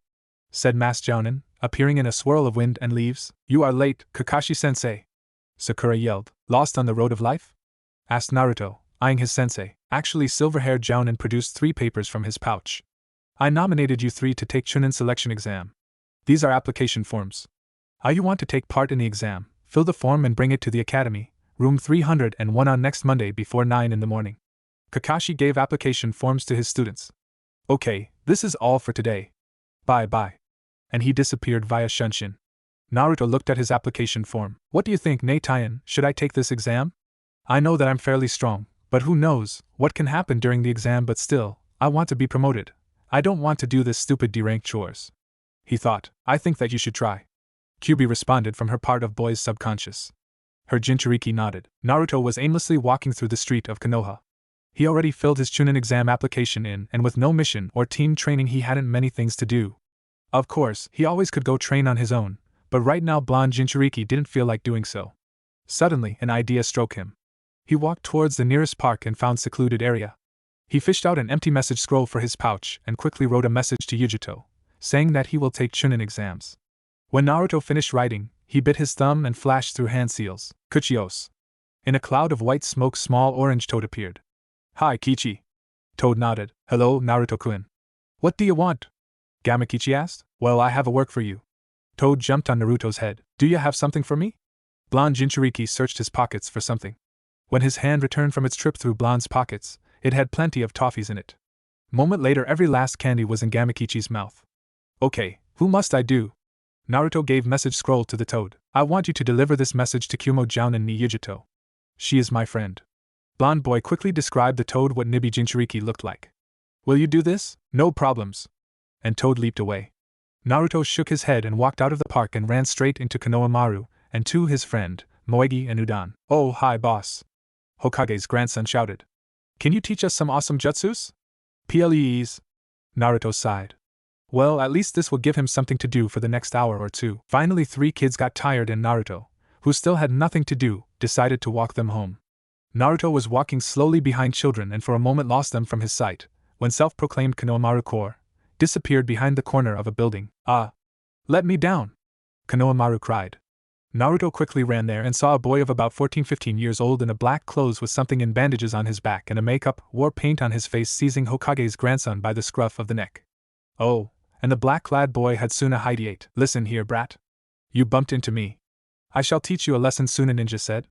His teammate, as Naruto assumed, blonde girl with a battle fan strapped to her back while obviously disapproving his actions, did nothing to stop him. I suggest that you put this boy down. While our villages are allies, if you harm Hokage's grandson it can start unnecessary conflict. Naruto said, readying himself to rescue Konohamaru, if needed, but this brat black-clad Suna Ninja started. He bumped into me.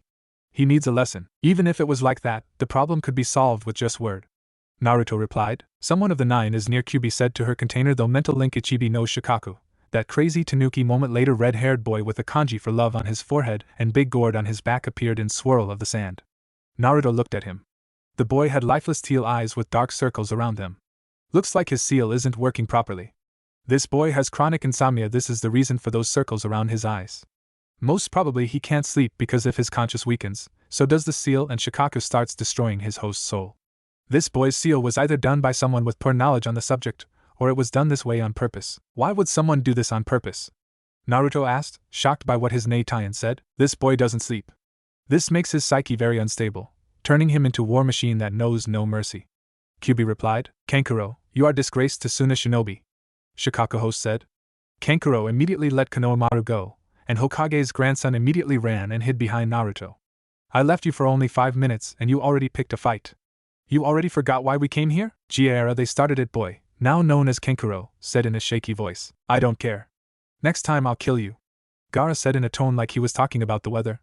Kankuro paled. Why yes. Ichibi Jinchuriki turned to Naruto. I'm sorry for any trouble my brainless teammate caused.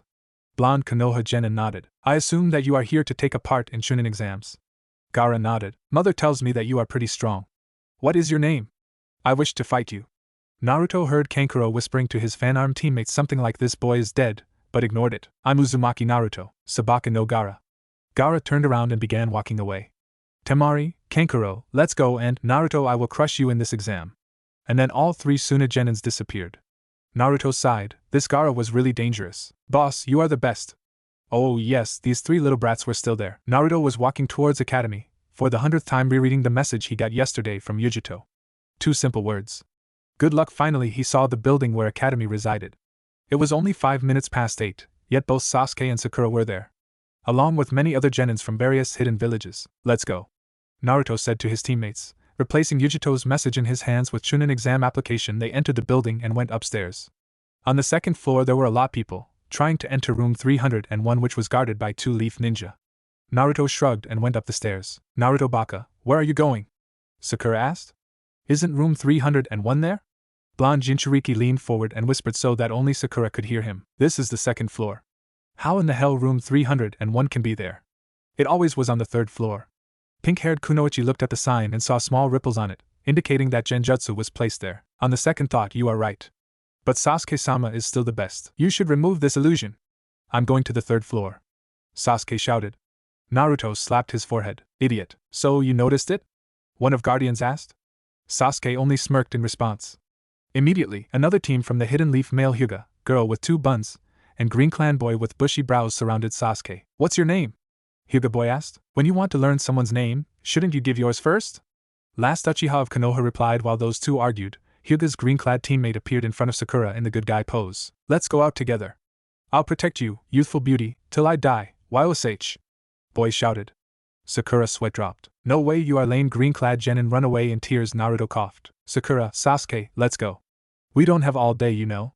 They agreed. Several minutes later, when Team 7 was crossing Big Hall, green-clad Genin that they met before jumped in front of them. He pointed at Sasuke. I am youthful noble green beast Rock Lee.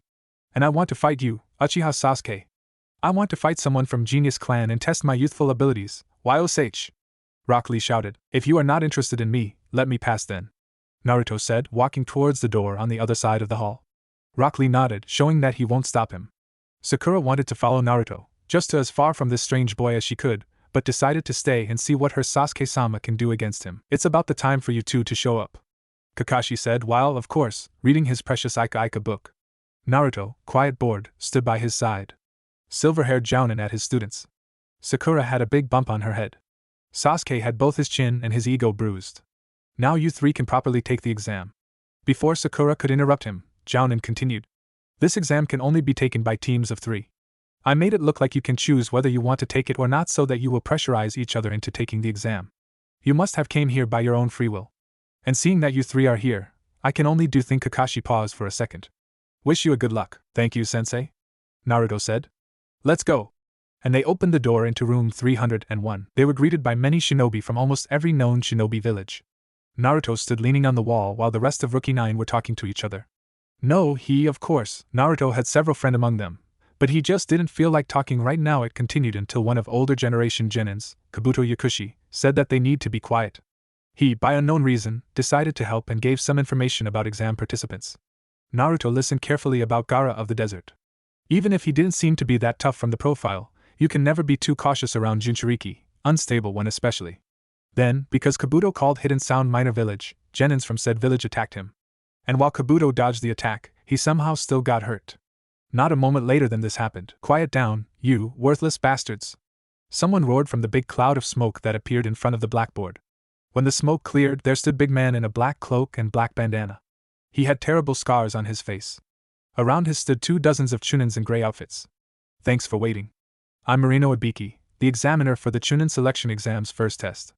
Ibiki pointed at Hidden Sound team. Hidden Sound guys, stop doing as you please before the exam. Do you want to fail already? 3 genins apologizes, saying that they were a bit carried away. Okay, it's a good opportunity to say this. There will be no fighting without the permission of the examiner. And even if permission is granted, killing your opponent won't be tolerated. Those pigs that will disobey me will be failed immediately. Do I make myself clear? Ibiki roared, sending small wave of killing intent through the auditory. All genins quickly nodded. Good. We will now start the first test in the Chunin exam. Instead of your current seating arrangements, Ibiki showed small piece of paper with a number to genins. You will pick one of these tabs and sit in the seat assigned to you. If it somehow happens that you pick a seat near your teammate, you will have to try again. When this is done, we will hand out the exams. Naruto happened to be the unluckiest one. He was assigned to sit right in front of where Ibiki stood. When everyone sat on their assigned seats, Chunins gave them exam papers. Okay, everyone have an exam paper? One of Chunins asked. When everyone said or otherwise gave positive answer, he nodded to Ibiki. There are many important rules to this test. I'll write it on the board while I explain, but questions will not be allowed, so listen carefully. Marino Ibiki began writing on the blackboard. The first rule. You guys will all start with 10 points. The is made up of 10 questions and each one is worth a point, but the test uses a subtraction system. Basically, if you can answer all 10 questions correctly, you keep your 10 points, but if, let's say, you answer only 7 correctly, you will lose 3 points and will have 7. He paused. The second rule: this is a team test. Whether you pass or not will be determined by the combined score of your teammates. So, each team will compete to see how many points they can hold on to from initial team total of 30. At this point, Sakura tried to ask a question about why this is a team test, but was quickly shut up, never receiving the answer she wanted. The third rule is that during the exam, anyone caught by the testing officers doing sneaky activities, namely cheating, will have 2 points subtracted for every offense. So there will be some who will lose all their points and asked to leave. We have our eyes on you guys. One of Chunin examiners said. Realize that the pathetic ones that get caught cheating will be destroying themselves. As shinobi trying to achieve the level of Chunin, be proud ninjas. Ibiki paused again. And the final rule. Those that lose all their initial points during the test, and those that don't answer any questions correctly will be failed. Along with their 2 teammates. We are doomed. Almost every genin at the auditory had this thought. Exam will last exactly 1 hour. Begin. Ibiki roared. Naruto looked at his paper. Questions there were very hard. Hell, not every jounin could answer all 9 of them correctly. Then blonde Jinchuriki thought about the rules. Something doesn't add up here. Reaching for his sage mode, but not activating it, Naruto counted genins in auditory. 155. The number is inadequate to 3. There are 2 extra men. They are either to watch over us or they are the ones that have all answers, and the purpose of the test is to cheat without being caught. It's like information gathering mission. Okay, judging from the rules, I think second guess is right. They want us to cheat. This means I only need to find the guy who has at least 1 answer correctly. Tough luck, brat? Ibiki asked right into Naruto's ear, snapping him out of his thoughts. Want to quit right now? Kyuubi Jinchuriki shook his head, saying no. However, Ibiki unintentionally helped Naruto. While the blonde was shaking his head, he noticed that the guy on his right had already 2 questions done. Too fast to think that he didn't know answers beforehand. Using his sensor abilities, Naruto memorized what that guy wrote for the 3rd question and then wrote the summary as his own answer. After doing the same for 3 more questions, Naruto thought that this was enough. 20 more minutes passed. During this time at least 14 teams were failed. Naruto's guess about the real purpose of this test was confirmed when he saw Bungirl from before using well-hidden mirrors to copy answer from one of AIM participants. There were 15 minutes left. This meant Ibiki laughed in an evil manner. We've gotten rid of the trash, so we'll now start the 10th question. Now before we get to it, I'd like to go over the added rules for this question. Almost every genin in the auditory groaned. When Suna Ninja, Kankuro returned from the toilet, Ibiki remarked about his good timing and his doll playing. Then he returned to the business. These are the rules of desperation. Some genins visibly paled. First, for this 10th question you must decide whether you will take it or not. Choose. What happens if we decide not to answer? Suna girl with 4 ponytails, Tamari asked. If you choose not to, your points will be reduced to 0 and you, along with your teammates, fail. Many shouted that they will take this question. And now the other rule. If you choose to take it and answer incorrectly, not only you fail this test, but you will lose the right to ever take Chunin selection exam again. Kiba shouted that this is impossible as some people had taken Chunin exams before. Ibiki smirked. Consider yourself unlucky. This year it's my rules. But I'm giving you a way out. Those that aren't confident enough can choose not to take this question and try again later. Ibiki paused for a second. Now let's begin. Those that do not wish to take the 10th question, raise your hand. Once your number is confirmed, leave. 11 more teams in total left the exam. Ibiki waited for a good minute. 78 left. This year we have a lot of participants with iron will. Now to everyone still remaining he decided to add pause there. Just torture these kids a little bit more. I congratulate you on passing the first test. He roared for the next 10 minutes. Ibiki was answering various questions about the test. Suddenly something convolute banner with someone inside broke through the window. 4 kunais were thrown, anchoring the banner. Meet sexy, single and deadly me, the proctor for the second test, Anko Midarashi. Purple-haired woman, dressed in a brown trench coat, chainmail bodysuit, brown miniskirt and nothing more. There is no time to be celebrating. Now let's go. Follow me.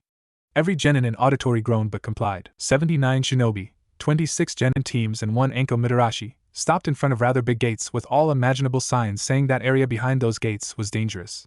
They could see metallic fence going far in both directions with more similar gates.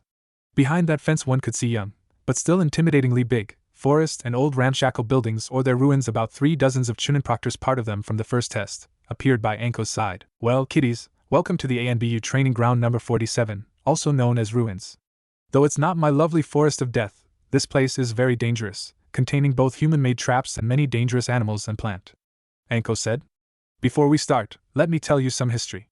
As you all know, 12.5 years ago mighty demon, Kyubi no Yoko, attacked Konoha. It destroyed more than half of the village.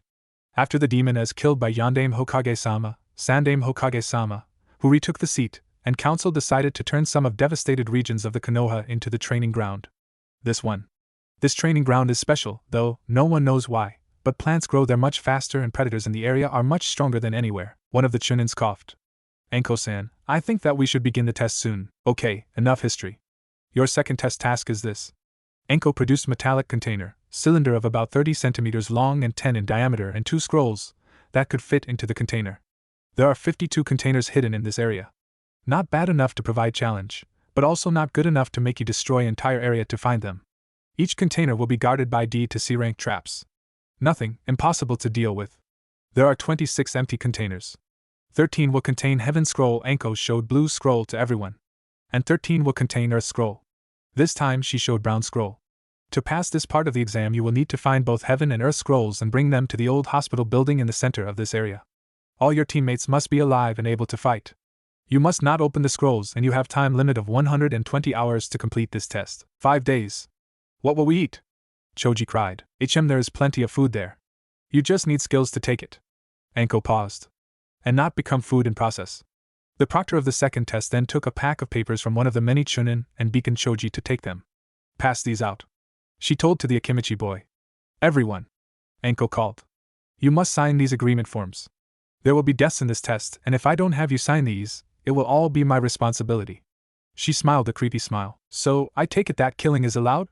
Gaara of the desert asked in his usual monotone voice. Several more genins had bloodthirsty smiles on their faces. Anko nodded. Yes, in this part of the test, anything goes. She paused and then quickly added. But only after it starts. Any more questions? There are 13 pairs of the scrolls. It means only 13 teams will pass this test? Asked Sakura. Anko again had creepy smile. At most 13. Anko corrected. It may happen that no one will pass. The Chunin collected the signed forms. Okay. The second test will start in about half an hour, so now go and choose the gate you will start from. They are all the same, don't worry. Oh, and one more thing. There is no quitting in the middle. Spend 5 days in the forest, or die. Now go, go, go. Genins nodded and started walking along the fence, each team accompanied by single Chunin. Team 7 stopped in front of gate number 24. Grass team, that picked gate number 23, was more than interested in them, Sasuke Uchiha in particular. Everyone waited. Finally there was a buzzing sound. Well, you can start now, Chunin said to the Team 7, opening their gates. 3 Genins immediately ran into the forest. They stopped when they were in about 200 meters from the gates and entered old building. Okay, there are 2 possible courses of action for us. 1. We can try and find needed scrolls first. 2. We can find that hospital building first, and then try to take scrolls from other teams. Sasuke said. Actually, I think first one won't be that hard. Naruto said. And why is that, Baka? Sakura asked. These scrolls contain high-level seals. Maybe A-ranked ones. I can sense the energy from those seals from a short distance. So we can avoid empty containers and go only after those with scrolls. But, unfortunately, seals are the same, so I can't distinguish Heaven's Scroll from Earth one. Blonde Jinchuriki replied. I think that we will stick to the first plan then, Sasuke said. But in case we get separated, we need some king of password, so that we can easily differentiate enemy spies from each other. Naruto and Sakura nodded. I will tell the password only once. And assume everyone to be enemy, no matter what they look like until they say this password correctly. Sasuke cleared his throat. A large amount of loud enemies is a friend of the shinobi. Hide and remain silent. A shinobi must understand the proper time, when the enemy is tired and ill-prepared. Both Naruto and Sakura nodded again. Suddenly there was a loud scream echoing through the training area. Let battle for the survival began. Blonde shinobi remarked. Team 7 was about to exit their temporary hideout, but large, rhino-sized, tiger was standing in their way. Naruto was the first one to react. Futon de Tapa, he called, blowing Predator into the tree with a strong gust of wind. 3 ninja were jumping from one tree to another. 2 of them had Kusa Hideatesh. Last one had none. I will go after Sasuke-kun, said female-like looking one, with Kasa on his head. Jirobo, I want you to fight against Uzumaki Kid while I'll be entertaining with Uchiha. Don't kill that boy though. Make him unable to fight for 2-3 days, nothing more. We need Sasuke-kun's team to pass after all, he said to a ninja with poorly done wooden mask on his face. And don't activate second level. We don't want any NBU interfere, do we? As you wish, Orochimaru-sama. Jirobo replied. Good. And you, Karen, will look out for anyone who can put a crimp into my plans. Orochimaru said to the other shinobi, girl of about 15 with red hair and no hideate. Hi, Orochimaru-sama. They were already 4 hours in this terrible place, but Naruto was yet to sense any hidden scrolls. In these 4 hours they already had to fight different predators ranging from tigers to meat-eating plants and giant centipedes 10 times. Currently they were approaching yet another ruin, half-destroyed 2-story building. There is one scroll, Naruto suddenly said. Then he summoned Shadow Clone to delouse any traps inside. 12 seconds later he got memories of being stabbed by many kunai. Cautiously, Team 7 entered ruins. First room was clear. With his Sharingan activated, Sasuke peeked into the next room. There were many kunai jabbed into the floor and walls. In the far end of the room there was cherished container with the scroll. Naruto summoned another Shadow Clone to retrieve the container. Clone approached metallic cylinder and took it into its hands, only to hear hissing sound of activated explosive tag. Clone threw the container into Sasuke's hands before explosion ended its existence. Heaven Scroll, the Uchiha boy said after he opened the container. This means we only need to find Earth One now. Sasuke pocketed the scroll and team exited this ruins, only to have Naruto blown away by the Futon de Tapa Jutsu, only several times more powerful than the one blonde genin used on that poor tiger. Sasuke spun around and saw attacker female-like looking grass ninja with big kusa on his head emerge from the root of particularly big tree. Kakuka, how are you doing, Sasuke-kun? Grass ninja asked, bringing his right hand's index finger to his left eye, showing amber iris with slitted pupils and unleashing killing intent that only Jounin should be able to unleash. Naruto regained conscious. His head and his back were aching and he was lying under the tree with decent human-shaped dent on its trunk. You are pretty tough. Only 1 minute unconscious from such a blow. Looks like I'll finally be able to play with someone for long enough, someone said. Blonde Jinchuriki immediately jumped back and prepared himself to fight. His opponent was a large man, partly bald, with 3 big locks of orange hair on his head. He was holding pretty thick and hard wooden facial mask in his hand. Then he broke the mask with one hand without visibly straining himself at all. Who are you? Naruto asked. You don't have to know my name, Jirobo answered, before charging at Naruto. Despite his size, he was fast. Still, Naruto managed to dodge Jirobo's hit, only to stare with shock at large dent in the trunk of the tree that appeared under man's fist. Without his Sage Mode, Naruto had to avoid being hit by this man. Doton, Doria Dango. Jirobo tore up a big stone from the ground and threw it at Naruto. Doton, Doria Katsu. Naruto touched the giant boulder with one finger, sending tons of his chakra into it, and split in two with him in the middle. Unharmed. So you are Taijutsu and Earth-style ninjutsu user? Blonde asked. This should have been an interesting fight, but unfortunately I have no time to fight you. Naruto flashed through hand seals. Futon, Atsugai, Doton, Doria Heki. Jirobo raised a mud wall to protect himself from wind-based ninjutsu his opponent used. 30 seconds later, when winds finally died down, wall was almost destroyed, but there was no one behind it. Naruto immediately jumped back, barely avoiding being hit on his face. He blocked a punch man threw at him, but power behind it was big enough to send him flying into the tree. You're good. I haven't any decent opponents for a long time. Maybe I'll play with you a little more. How about we go to the next level? Black jagged triangular pattern appeared on man's visible skin. Are you working for Orochimaru? Naruto asked. I only heard about Curse Seal. It's really an interesting thing. Jirobo roared and charged at him at least 3 times faster than before. The blonde Jinchuriki was still able to block the punch that was thrown at him, but it cost him a broken right arm and being sent into the next tree in line. I need Sage Mode to match this power. Curse Seal is really powerful. Naruto sent a single kunai with powerful explosive tag at Jirobo, intent to win 5 or so needed seconds for himself. Why you? A bit burnt, but otherwise unharmed, Jirobo charged at his opponent once again, not really noticing that Naruto's appearance changed to that of his Sage Mode. Jirobo tried to hit Naruto, but to his surprise, Blonde caught his fist with one hand. His right arm was still healing. Naruto lifted man into the air and threw him into the half of the destroyed boulder. Why are you so strong suddenly? Jirobo asked when he could breathe again. Not telling. Blonde Jinchuriki answered before flashing through hand seals. Futon, Repashu. Giant fist made of compressed air was launched at Jirobo. But before it hit its target, man disappeared in swirl of dust. Naruto sighed. He checked his right arm. Bones weren't completely reinstated, but at least he could use this arm again. Blonde Genin promised himself to give a big thank you to his Tenten for healing him, before running towards location where he sensed Sasuke fighting someone very powerful. Sasuke and Sakura were hiding the wall of the destroyed building. Both were very afraid that that strange ninja will find them. As Sasuke-sama snake! Suddenly shouted pink-haired Kunoichi. Uchiha spun around only to find a unnaturally big brown snake looking at him. Sasuke jumped back and threw kunai with explosive tag into Snake's maw. Not waiting to see what his attack accomplished, he took Sakura and leaped up into the trees. After several seconds of peace, Sasuke saw Snake returning. Some scales on its head were missing and right eye was completely destroyed, but Predator was still hunting. Katan Hozenka! He launched several shuriken, hidden in small fireballs. This attack proved to be more effective as the snake was killed. But as soon as Sasuke was sure that this snake was dead, the scales behind its head broke and the saliva-covered fake grass ninja emerged. Kukuku, you can't relax even for a second. Prey must always run and fight for the life. Especially when a predator is near. Ninja tried to freeze Genin with his killing intent, but this time it worked not that good. Shit! Sasuke cursed. Run, Sakura! I'll give him our scroll. He shouted. Please take our scroll and let us go. Very clever. The only way to escape from the predator, give him something else. Mysterious shinobi said. Unfortunately, I don't want your scroll. I'm here after you, my Sasuke-kun. Let's see what you are capable of, Sasuke-kun. I must live. I need to kill him. I can't lose now. Sasuke's Sharingan activated. Let's. Uchiha produced handful of shuriken from his pouch along with some ninja wire. He threw weapons at his opponent, but fake grass ninja dodged them with little difficulty. Sasuke produced kunai with more ninja wire from his pouch and threw it too, at the same time using attached wire to control the shuriken. Before his opponent could do anything, he was tied to the tree.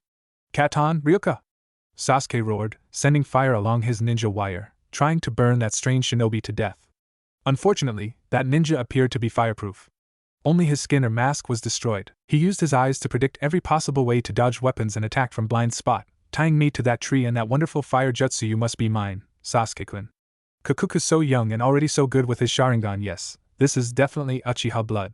There can't be any mistake. I need you, Sasuke-kun. I like this game, but looks like it came to the end. Suddenly the man jumped sideways, dodging a futon jutsu that came from panting Naruto. So you defeated my henchman? Interesting. Yes, Orochimaru. He ran away. Not wanted to use second level, I think. Naruto said. Shit!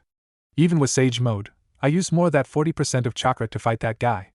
And against Orochimaru in person, I have no chances. I have to attack and distract him, while 3 of us will run. At least he hadn't killed Sasuke team or Sakura yet. I will punish him for being useless later. But now I have business with Sasuke-kun. Kakuka mysterious ninja, now identified as Orochimaru replied, I won't let you. Naruto threw single kunai with explosive tag at Orochimaru, before flashing through hand seals. Futon, Atsugai. There was an explosion, followed by big dome of fire, powered by wind jutsu. Blonde Jinchuriki appeared by Sasuke's side, while his shadow cloned by Sakura's. We need to run. Now, sorry, but I won't let you.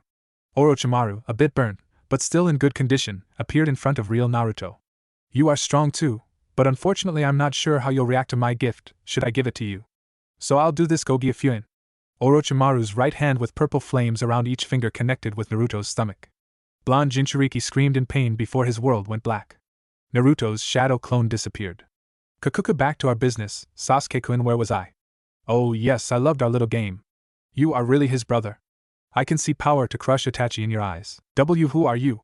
Sasuke asked in shock and fear, as Naruto-kun said, I'm Orochimaru, and if you want to see me again, Sasuke-kun, you'll need to survive and complete this exam and defeat my genin team from Oto. Snake Sandine said, What the hell? Why would I want to see you again? Uchiha boy shouted, I can give you power, Sasuke-kun. Orochimaru ran through hand seals. With 6 sound his neck elongated, and before Sasuke could do anything, Sandine bit his neck. Juin Jutsu. Orochimaru's neck reverted to its normal length. Sasuke-kun will look for me, he will look for power. At the same moment 3 commas appeared on Sasuke's shoulder near his neck, and he started screaming in pain, before collapsing on the tree branch unconscious. You can keep your scroll. You'll need it. Bye-bye. Orochimaru melted into the tree. Sakura started crying in despair. Anko Mitarashi was seating under the tree, eating her favorite dango. Suddenly bolt of pain shot through her left shoulder. Curse seal? Why? Woman though. Before she could continue, 5 Chunins appeared in front of her in swirls of wind and leaves. Anko-san, half an hour ago 3 men were found dead. The genin team from Kusagakuture. Their faces were stolen. And they were definitely killed before the first test. One of Chunin said, Yes, that's why. Orochimaru is here. That bastard. But why? Why now? What does he want to accomplish? I need to find it out. And kill him, if I can. Call the ANBU. S-rank missing Nin Orochimaru is here. I will go after him now. Anko yelled. The Chunin saluted and disappeared via Shunshin. Anko herself threw her stick with dango away and ran into the training ground. She had a missing Nin to kill. Somewhere in the training area Team 8 came across the spirited sight. 3 bodies of AIM genin crushed. There were several hundreds of saban needles, lying on the ground, 4 empty umbrellas and several other weapons, as well as lots of blood on surrounding trees and ruins. Several small predators were already using them as their food. What happened to there? Hinata asked. Someone literally crushed these genin. Shino said in his usual emotionless tone. We must be much more careful if we don't want to end like them. Kiba's dog, Akamaru, whimpered in agreement. Let's pray we won't run into whoever did this. Inazuka boy said. 4 kilometers from this location Suna trio entered old hospital. Naruto woke up.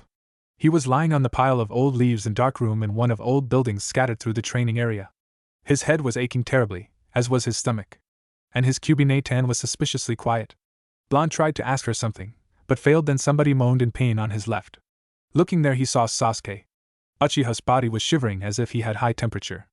And wet shreds of clothing on his forehead only confirmed this theory, and then Naruto remembered. They fought Orochimaru. This means Naruto removed top part of his clothing and tried to summon some chakra. It was much harder than usually. First his father's seal appeared on his stomach. Then another seal appeared around first one.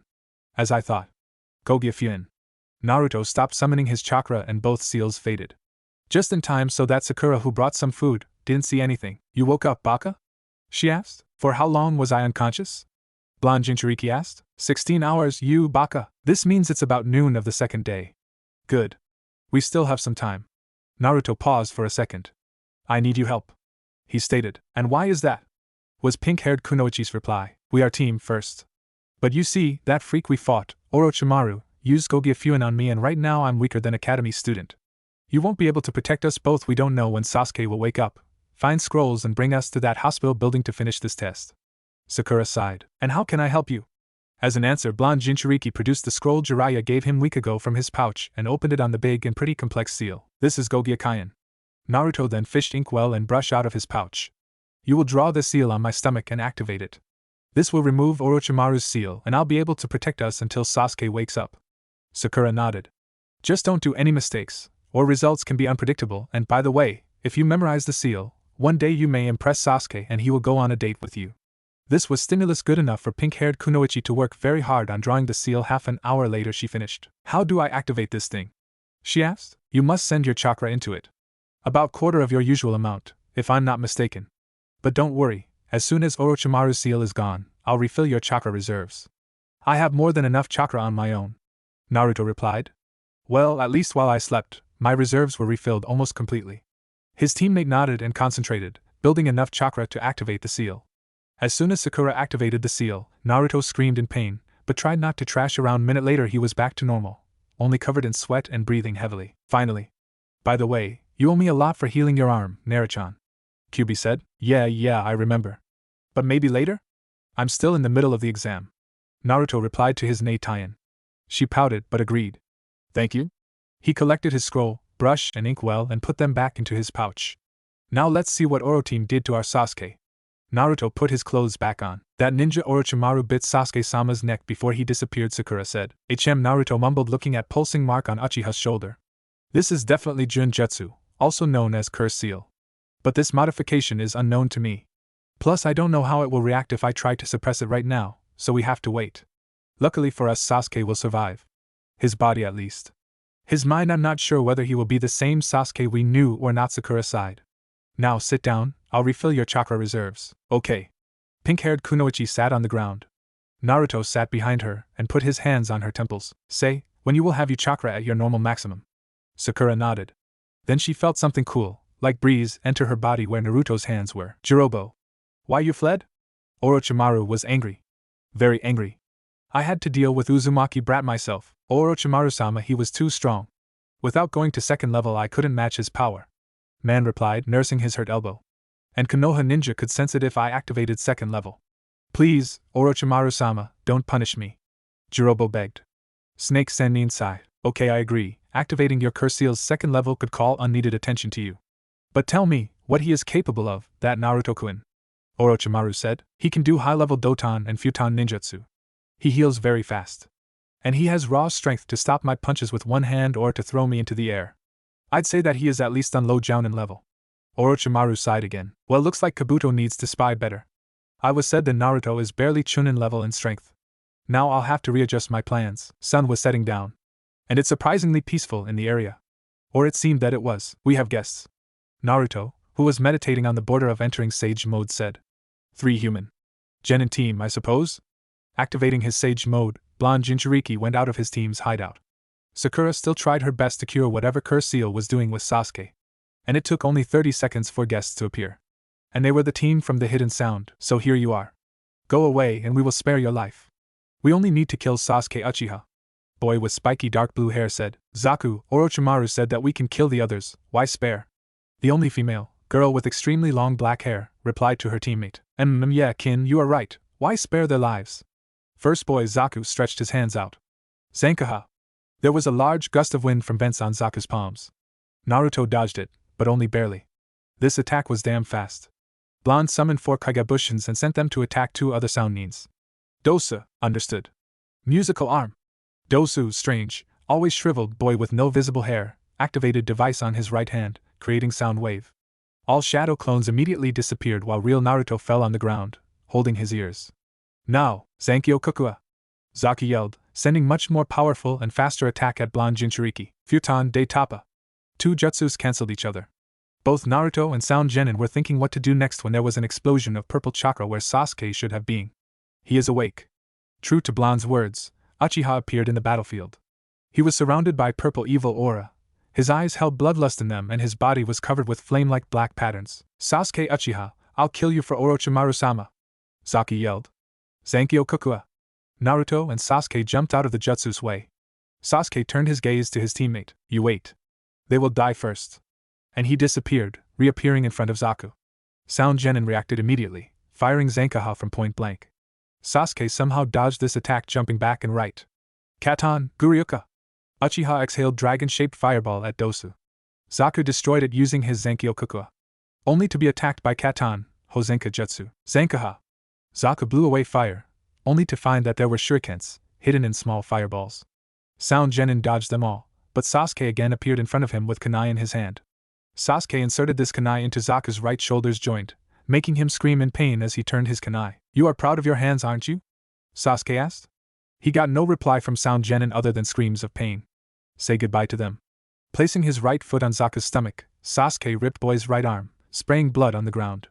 Before Uchiha could do anything else, Dosu attacked him with sound waves, making Konoha Genin do several steps back and fall on one knee. Nothing more. This made Dosu think about saving his ass. "We'll give you our scroll. Just spare our lives," he asked, showing everyone a scroll. "Please don't kill us." "Okay, give me your scroll, I'll neutralize Sasuke," Naruto said. Dosu nodded and threw the scroll, all the time dodging Sasuke's fireballs and shurikens while carrying Zaku and Boy's arm.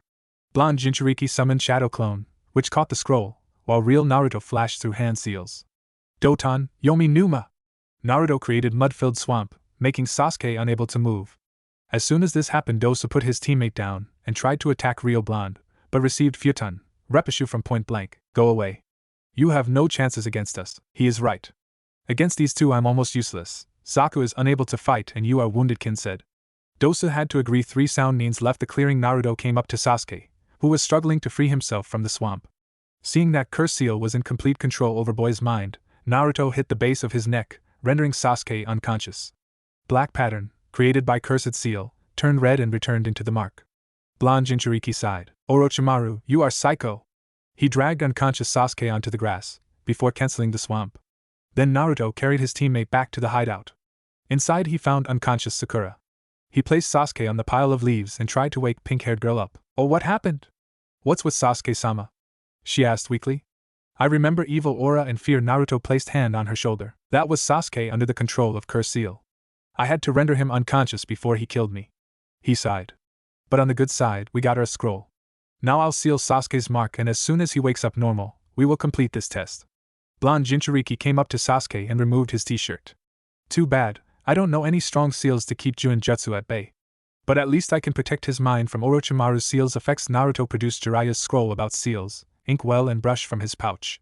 Then he cut his finger with kunai and let several drops of his blood fall into the ink. After that he started drawing very complex array of signs around Sasuke's mark, from time to time checking his work with the scroll. It took him more than 1 hour to finish the seal. Naruto set the brush aside and started molding needed amount of chakra to activate his seals. "Kaiaraka Maru Fuin!" He sent all that chakra into his seal. All those symbols he drew started shrinking, moving until they formed 2 circles of tiny runes around Curse Seal. "At least this will keep his head clear until we reach that hospital building," Naruto said, before lying down by Sasuke's side. "He was damn tired." "Sakura, guard us." "I need to rest." Pink-haired girl nodded. Sasuke woke up just before the dawn. He groaned, feeling his head and left shoulder aching. "What happened?" he asked Naruto, who was currently meditating, being on guard. Sakura was sleeping not far from him. "You were attacked by S-rank missing nin Orochimaru. He placed Curse Seal on you and fled. You were unconscious for about 22 hours. Then you woke up with Seal controlling you mind. You almost killed Sound Genins and threatened to kill me. Sound Team gave us their Earth Scroll and ran away, while I neutralized, albeit temporary, your seal." Blonde Jinchuriki answered. "Glad you are back, so we have both scrolls now. Wake Sakura up." Sasuke nodded at his pink-haired teammate. "We need to complete this test." After Sakura was woken up, Team 7 headed straight to the old hospital building. Soon forest with rare ramshackle buildings and ruins was replaced with desolated streets of Dead City. 3 genins were walking through one of those streets when Naruto suddenly stopped them. "What's up, Do?"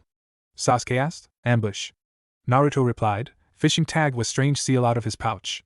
Seal looked like combination of storage and explosive ones with delaying seal. Blonde attached this tag to one of his kunais and activated it. He threw kunai with the tag into the window of building on their right. 5 seconds later there were cries of pain coming from that window. "What was that?" Uchiha asked. "My special seal. 7 seconds after activation it fires 100 spikes with paralytic poison in every direction," Naruto explained. "And how did you know that there was ambush?" Sakura asked. "I'm sensor, remember?" was the answer she got. "Anyway, they are no threat for next several hours. Let's go." Finally, at noon of the 3rd day, Team 7 reached Old Hospital, located roughly in the center of training area number 47. And Naruto again stopped his teammates before they could enter the building. "Why again?" Sakura asked irritably. Naruto pointed at very thin wire forced inch above the floor inside. "Iwa Bushin," Blonde Jinchuriki whispered, while 3 stone clones rose from the ground. Then he casted henge over clones, making them look like they were real Team 7, and sent them in. Clones, of course, activated the trap and were hit by barrage of kunais and 3 Kusagakura genins second later. But before that trio could understand that they were fooled, Naruto and Sasuke knocked them out. Naruto, Sasuke and Sakura went through second doors and found themselves in big room with no visible exits and big mosaic on the wall. What shall we do now? Sakura asked. I think that it's the time we open the scrolls. Naruto replied. Baka. They said that we must not open them. Pink-haired girl yelled at her teammate. But we already completed second test and not every team has sensor-type ninjas, like the Dobe. Means there must be other way to continue. And the only idea how these scrolls, Uchiha boy said. Blonde Jinchuriki nodded. I agree. Let's open them. Naruto and Sasuke produced earth and heaven scrolls from their pouches, and opened them. There was explosion of smoke and one Yumino Irika appeared in the room. Long time no see, guys. Academy teacher said. Congratulations, you are the fourth team to complete this test by now. Irika gestured Team 7 to follow him. I'll show you living quarters. He opened hidden door and walked trough, closing it when Team 7 entered. Follow me, Irika-sensei. Naruto said. I and Sasuke need to see Kakashi-sensei.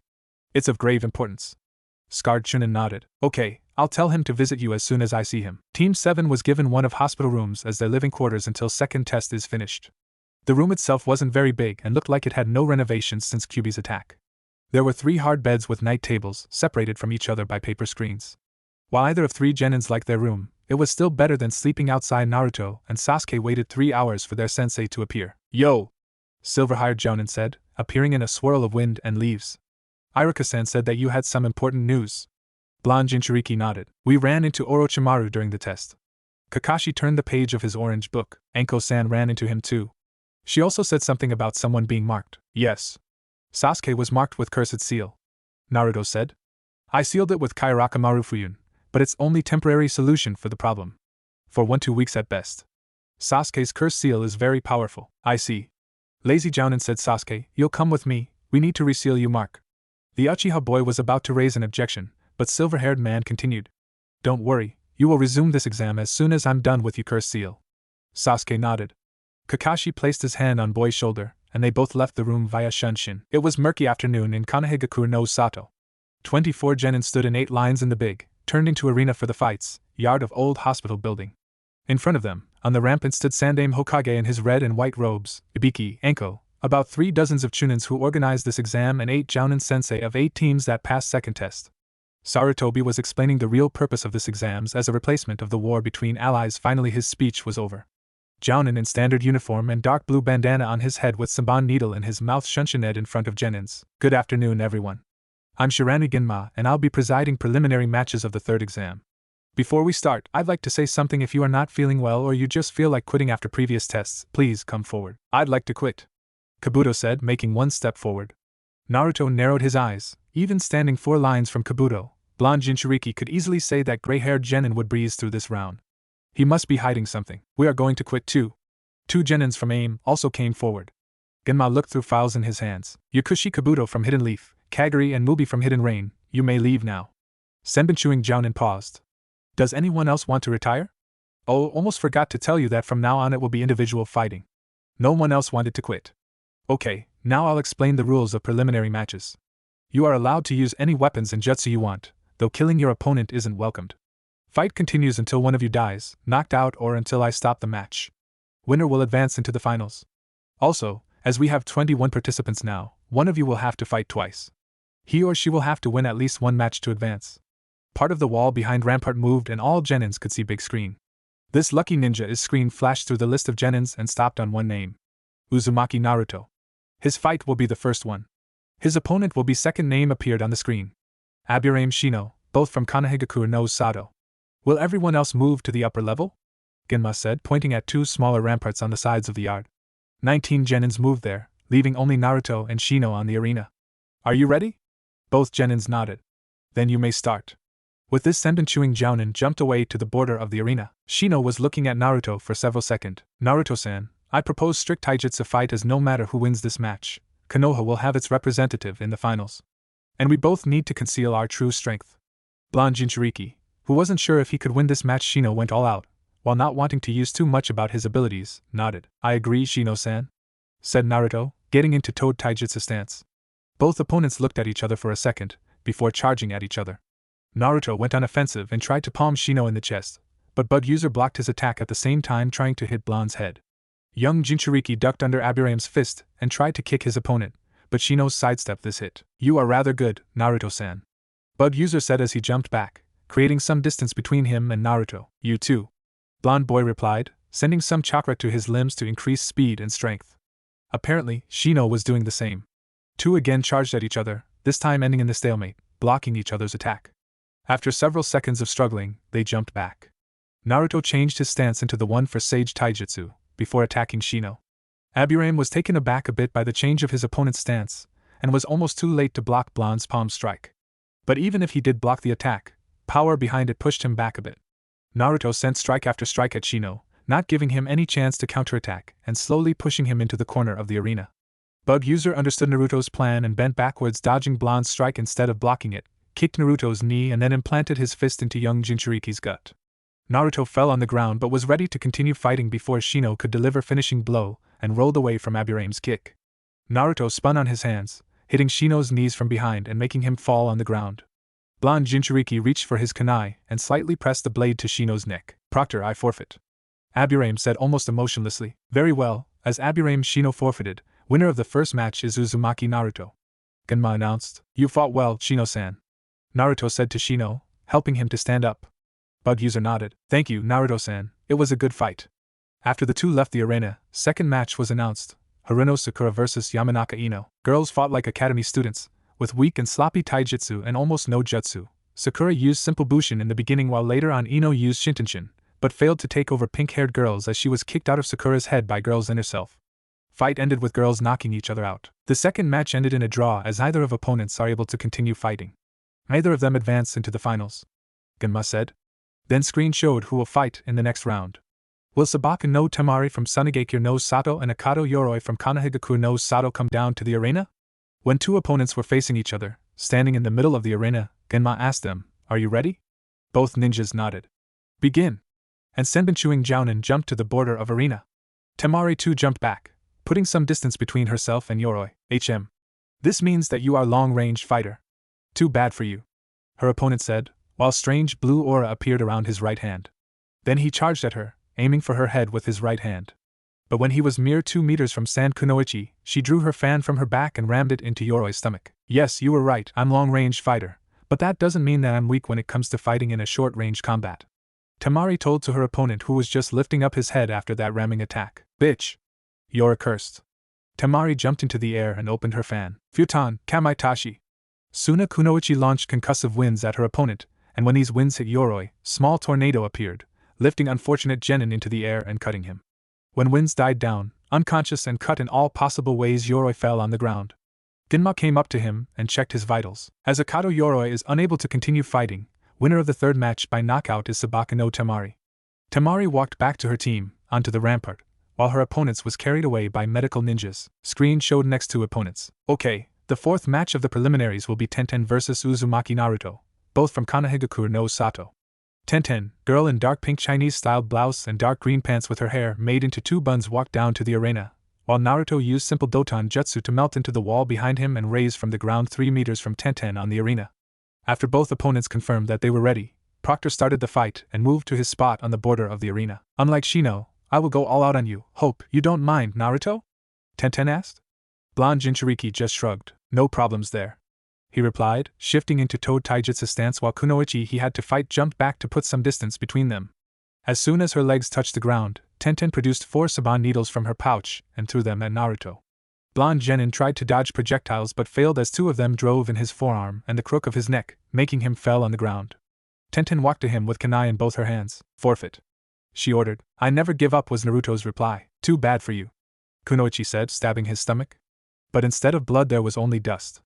Blonde genin's body itself turned into crackstone for several seconds before falling apart. Tenten looked around for the real Naruto but couldn't find him. Suddenly she heard silent steps from behind and spun around. Just in time to block Blonde's kunai with her own. So you used stone clone? Girl asked. Well, you said that you'll go all out on me. I just thought that I too can show some power, Naruto replied with a grin, before jumping back and throwing the kunai at Tenten. Kunoichi dodged it and threw her own kunai at young Jinchuriki. Blonde dodged first one, but second left a small cut on his neck. Second later Naruto burst into the cloud of white smoke. 7 kunai flew from the smoke at Tenten, but she dodged or blocked all of them. Was that shadow clone? Girl asked in surprise, Real clones weren't simple, and to know 2 different types for a genin was unheard of. Yep. Naruto replied, sending 2 more kunai at Tenten, but she again dodged them. Tenten produced scroll from her pouch and threw it into the air, where it unrolled, showing many containment seals. Girl jumped into the air after her scroll and began hitting seals, each time producing edged weapon and throwing it at her opponent. At first Naruto was able to either dodge or deflect them, but soon he was overwhelmed by the amount of weapons thrown at him, and was hit.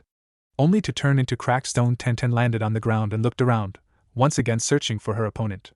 Not finding any visible Naruto, she asked irritated, "Hey, do you exist at all? If I didn't exist, how would you end up fighting me?" said Naruto's voice from above. Looking up, Tenten saw her opponent sitting just above hospital's 4th floor's window, using chakra to stick to the wall. "So, you are weapon mistress," blonde Jinchuriki stated. "That's good. I finally can test my sensei's gift against someone who uses weapon." With that he jumped down to the arena. In the air Naruto hit the seal on his left wrist, unsealing strange weapon. On the first look it looked like rather short blade was only half a meter long sword with lightning-shaped and slightly curved blade, and its handle being inside metallic ring, covered with some seals. But if one was to look closer, he could see that the blade was actually triple and the weapon itself was a folded shuriken. And then, there was something else, just a metallic cylinder with seals. "Interesting weapon you have there, very interesting," Tenten said as 2 stiletto appeared in her hands. Then she ran towards Naruto, and when she was close enough, she tried to wound him with her stiletto, but both her current weapons were blocked by folded shuriken in Naruto's hands. Tenten immediately jumped back. Blonde Jinchuriki clicked his shuriken open and threw it at his opponent. Kunoichi dodged it, but she was proven wrong when shuriken changed its direction and came at her again. Tenten deflected the shuriken, but it again changed its direction, once again attacking her. Kunoichi looked closer and saw a very thin blue string of chakra between shuriken and metallic cylinder in Naruto's left hand. "Are you puppeteer?" "No," blonde genin replied. "Normally I have too bad chakra control to create chakra strings needed to control puppets. But this weapon." Naruto returned the shuriken to his hands. "This shuriken is special. My sensei created seals that allow me to control it. That is why I said that this is a gift from my sensei." Blonde paused. "But we have a fight, so let's continue." Using chakra to increase his speed, Naruto zigzagged towards Tenten. He swung his shuriken, once again folded, but his attack was blocked by girl's stiletto. Suddenly young Jinchuriki turned his weapon around, so the sharp edge of folded shuriken was facing away from Tenten. Feeling that something was about to happen, Kunoichi moved right. At the same time Naruto clicked his shuriken open. "You almost got me there," Tenten commented. "And what about now?" said Naruto's voice from beneath, and he girl felt a grip on both of her legs. Naruto with shuriken appeared in front of her, pointing the tip of one of the shuriken's blades to her throat. "Do you want to win this match?" he asked. Tenten looked dumbfounded. "I already passed preliminaries. I don't have to win this match too," Naruto explained. "No," Kunoichi replied. "I clearly lost, so I don't have the right to advance. Proctor, I forfeit," she called. As Tenten forfeited, winner of the 4th match is Uzumaki Naruto, Genma announced, and blonde Jinchuriki's clone disappeared in a poof of smoke. "Naruto, can I see your shuriken please?" Tenten asked with puppy eyes. Naruto looked at her, then at his shuriken and back at the girl. Finally he sighed, "Okay." And 2 left the arena, chatting about Naruto's shuriken and all sharp, edgy and pointy objects in the world. Somewhere on the rampart one Sasuke Uchiha was raging. Naruto fought 2 matches yet he hadn't shown any jutsu worth copying. Though that shuriken was good. Maybe he will be able to make the dobe give it to him. The 5th match was Sabaku no Gaara of Suna vs Rock Lee. While green-clad genin went all out and beyond to win this match, he even opened 5 inner gates and used Lotus technique twice, but this wasn't enough to defeat Ichibi Jinchuriki and his Sanjutsu, though Lee became first person ever to wound Gaara. In the end only interference of Lee's sensei Mado Guy, also green-clad and with bushy eyebrows, saved Lee from being turned into bloody sand. Gaara, of course, was angry that his prey was taken from him, but could do nothing about it right now as Konoha Jounins that were here could end his existence for real. After Rock Lee was carried away by medical ninja, 6th match was called. Will Akimichi Choji from Kanehigakure no Sato and Sabaku no Kankuro from Sunagakure no Sato come down to the arena? Genma asked. After Big Bone Boy of the Leaf Village and Gaara's teammate in black clothes with bundle on his back came down and confirmed that they were ready to fight, Senbonchuing Jounin told them to start and jumped to his spot at the border of the arena. Baika no Jutsu. Nikuden Sensha. Choji immediately called, his body becoming almost spherical, his limbs and going into, thus making the boy turn into big heavy ball. Kankuro put bandage something on the ground and produced 2 kunai. Choji rolled towards his opponent, intent to win his match with the first attack. And soon Anin couldn't stop his advancing mass and was sent flying into the wall. But he stopped in the midair, something falling down from his body. Everybody looked at the arena and saw that the real Kankuro was there, while what Choji hit was just a puppet. Karasu, attack! Soon a puppeteer said, making his puppet shoot small ball that turned into violet smoke when it hit the ground. And Choji was in that smoke. Leaf Genin rolled out of the smoke, but then there was poof of smoke and he fell on the ground unconscious, reverted to his normal size and shape. What was that? Genma asked, appearing by Choji's side and checking boy's vitals. Neuroparalytic poison, Kankuro replied. Then he produced small package from his pouch. This is the antidote. If you don't give it to him, he may die. Though we're opponents on this exam, our countries are still allies and it won't be good if kill your ninja. Genma nodded. As Akimichi Choji is unable to continue fighting, winner of the 6th match is Sabaku no Kankuro. After the fight between Choji and Kankuro, 7th match was announced, Hyuga Hinata vs Hyuga Niji. Both cousins displayed good skills in Juken, Hyuga family taijutsu style, but Niji was better and seriously injured Hinata.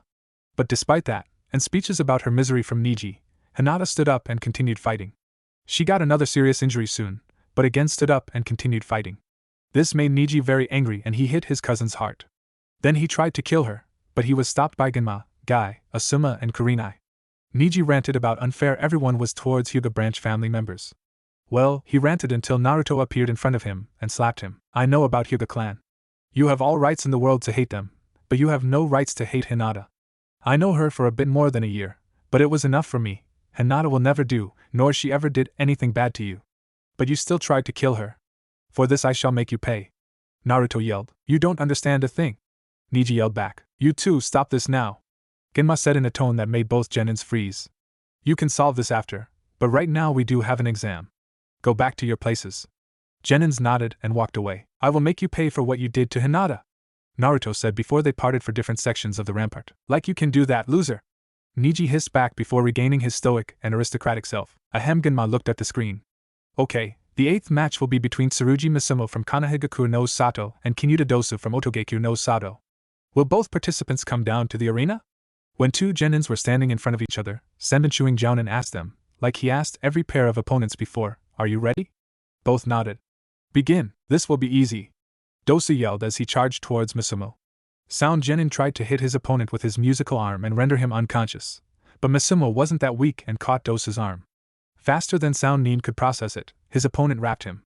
What the fuck? In order to gather information, my body has been altered to be able to fit in any place.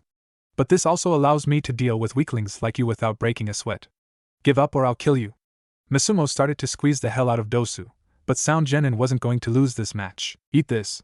He finally reached for the device on his right arm and activated it, creating very strong ultrasound waves. Misumo's glasses broke and he himself was disoriented. This allowed Dosu to escape from his opponent's grip and kick Misumo in the neck, knocking him off. Genma appeared by Misumo's side and checked boy's vitals. He was still alive, but with that kick, chances that he will be able to continue being ninja were slim. As Tsurugi Misumo is unconscious and unable to continue fighting, winner of the 8th match is Kinyuta Dosu. Proctor announced. Medic Nins carried Misumo away and screen again showed two names. This time these names were Inuzuka Kiba and Abumi Zaku. Opponents came down to the arena, Kiba accompanied by his partner Akamaru. As soon as Genma let them start the match, Zaku stretched his left hand out and pointed it at Kiba. Zankaha. He sent a strong gust of wind at Inuzuka boy, but both Kiba and Akamaru, who was up to now sitting on Kiba's head, dodged the attack. Zaku sent another Zankaha at his opponents, but they again dodged it. Sound Genin hissed in frustration. Hey partner, eat this. Pharaoh boy said as he threw small pill into Akamaru's mouth. When dog swallowed the pill, its fur turned brown and its fangs and claws elongated a bit. Shikyaku no Jutsu. Inuzuka boy became even more feral and started another jutsu. Jujin Bushin. Kiba called as he performed several hand seals. In a poof of smoke, Akamaru changed into the second Kiba. Listen here, Sound Boy, give up now or we will beat you into a bloody pulp. Both Kibas roared. Though Zaka seemed unfazed by this. You beat me? Don't make me laugh. He stretched his hand towards his opponentsa once again. Zankaha. But his attack was easily evaded. I warned you. Kiba roared. Gutsuga. He and Akamaru started spinning and turned into two gray tornadoes, quickly advancing towards Zaku. Sound Genin stretched now both his arms. Zankyo Kukua. Yet, his strongest attack wasn't able to do anything to Kiba Ana Akamaru, only changing their direction. But Feral Duo quickly turned around, once again aiming at Zaku. In his crazy idea, Sound Genin used Zankaha on the dusty arena, creating smoke screen around himself. Second later, two gray tornadoes entered the smoke screen and almost hit Zaku. He was able to dodge attack, though his right shoulder was now dislocated and bleeding. He turned to two Kibas, who were looking at him. You two aren't using your eyes or ears to find me. This means that you are aiming using your noses. You aren't as in Vink, Gutsuga. Zaku was unable to finish his sentence due to being attacked once again. But after missing him for the first time, two gray tornadoes separated. One was attacking him frontally while the other one was moving somewhere on periphery. Got ya! Zaku yelled, throwing smoke bomb with strong smell on the ground. As soon as the attacking tornado entered Stinky Zone, jutsu was cancelled and Akamaru was revealed. Zankaha! Zaku yelled, sending poor dog into the wall. But doing this sound, genin failed to notice Kiba, who came from behind, using sleeve of his coat to cover his nose. With one strong hit to the neck, Inuzuka boy rendered his opponent unconscious. Then he came up to his partner dog while Genma announced him as a winner of the 9th match. Akamaru, I'm so sorry that I made you do this, but hey, we won the match. In response, dog howled weakly. The 10th match will be between Tsuchi-kin from Otogekyo no Sato and Uchiha Sasuke from Konohagakure no Sato. Will the opponents come down to the arena? Senbonchuing Jounin announced. When two confirmed that they were ready to fight, Genma told them to start and jumped to his spot on the border of the arena. Sasuke activated his Sharingan and looked at the girl in front of him. Bow to me. Bow to the power of the Uchiha and I may spare you, he said, glaring at his opponent. Never.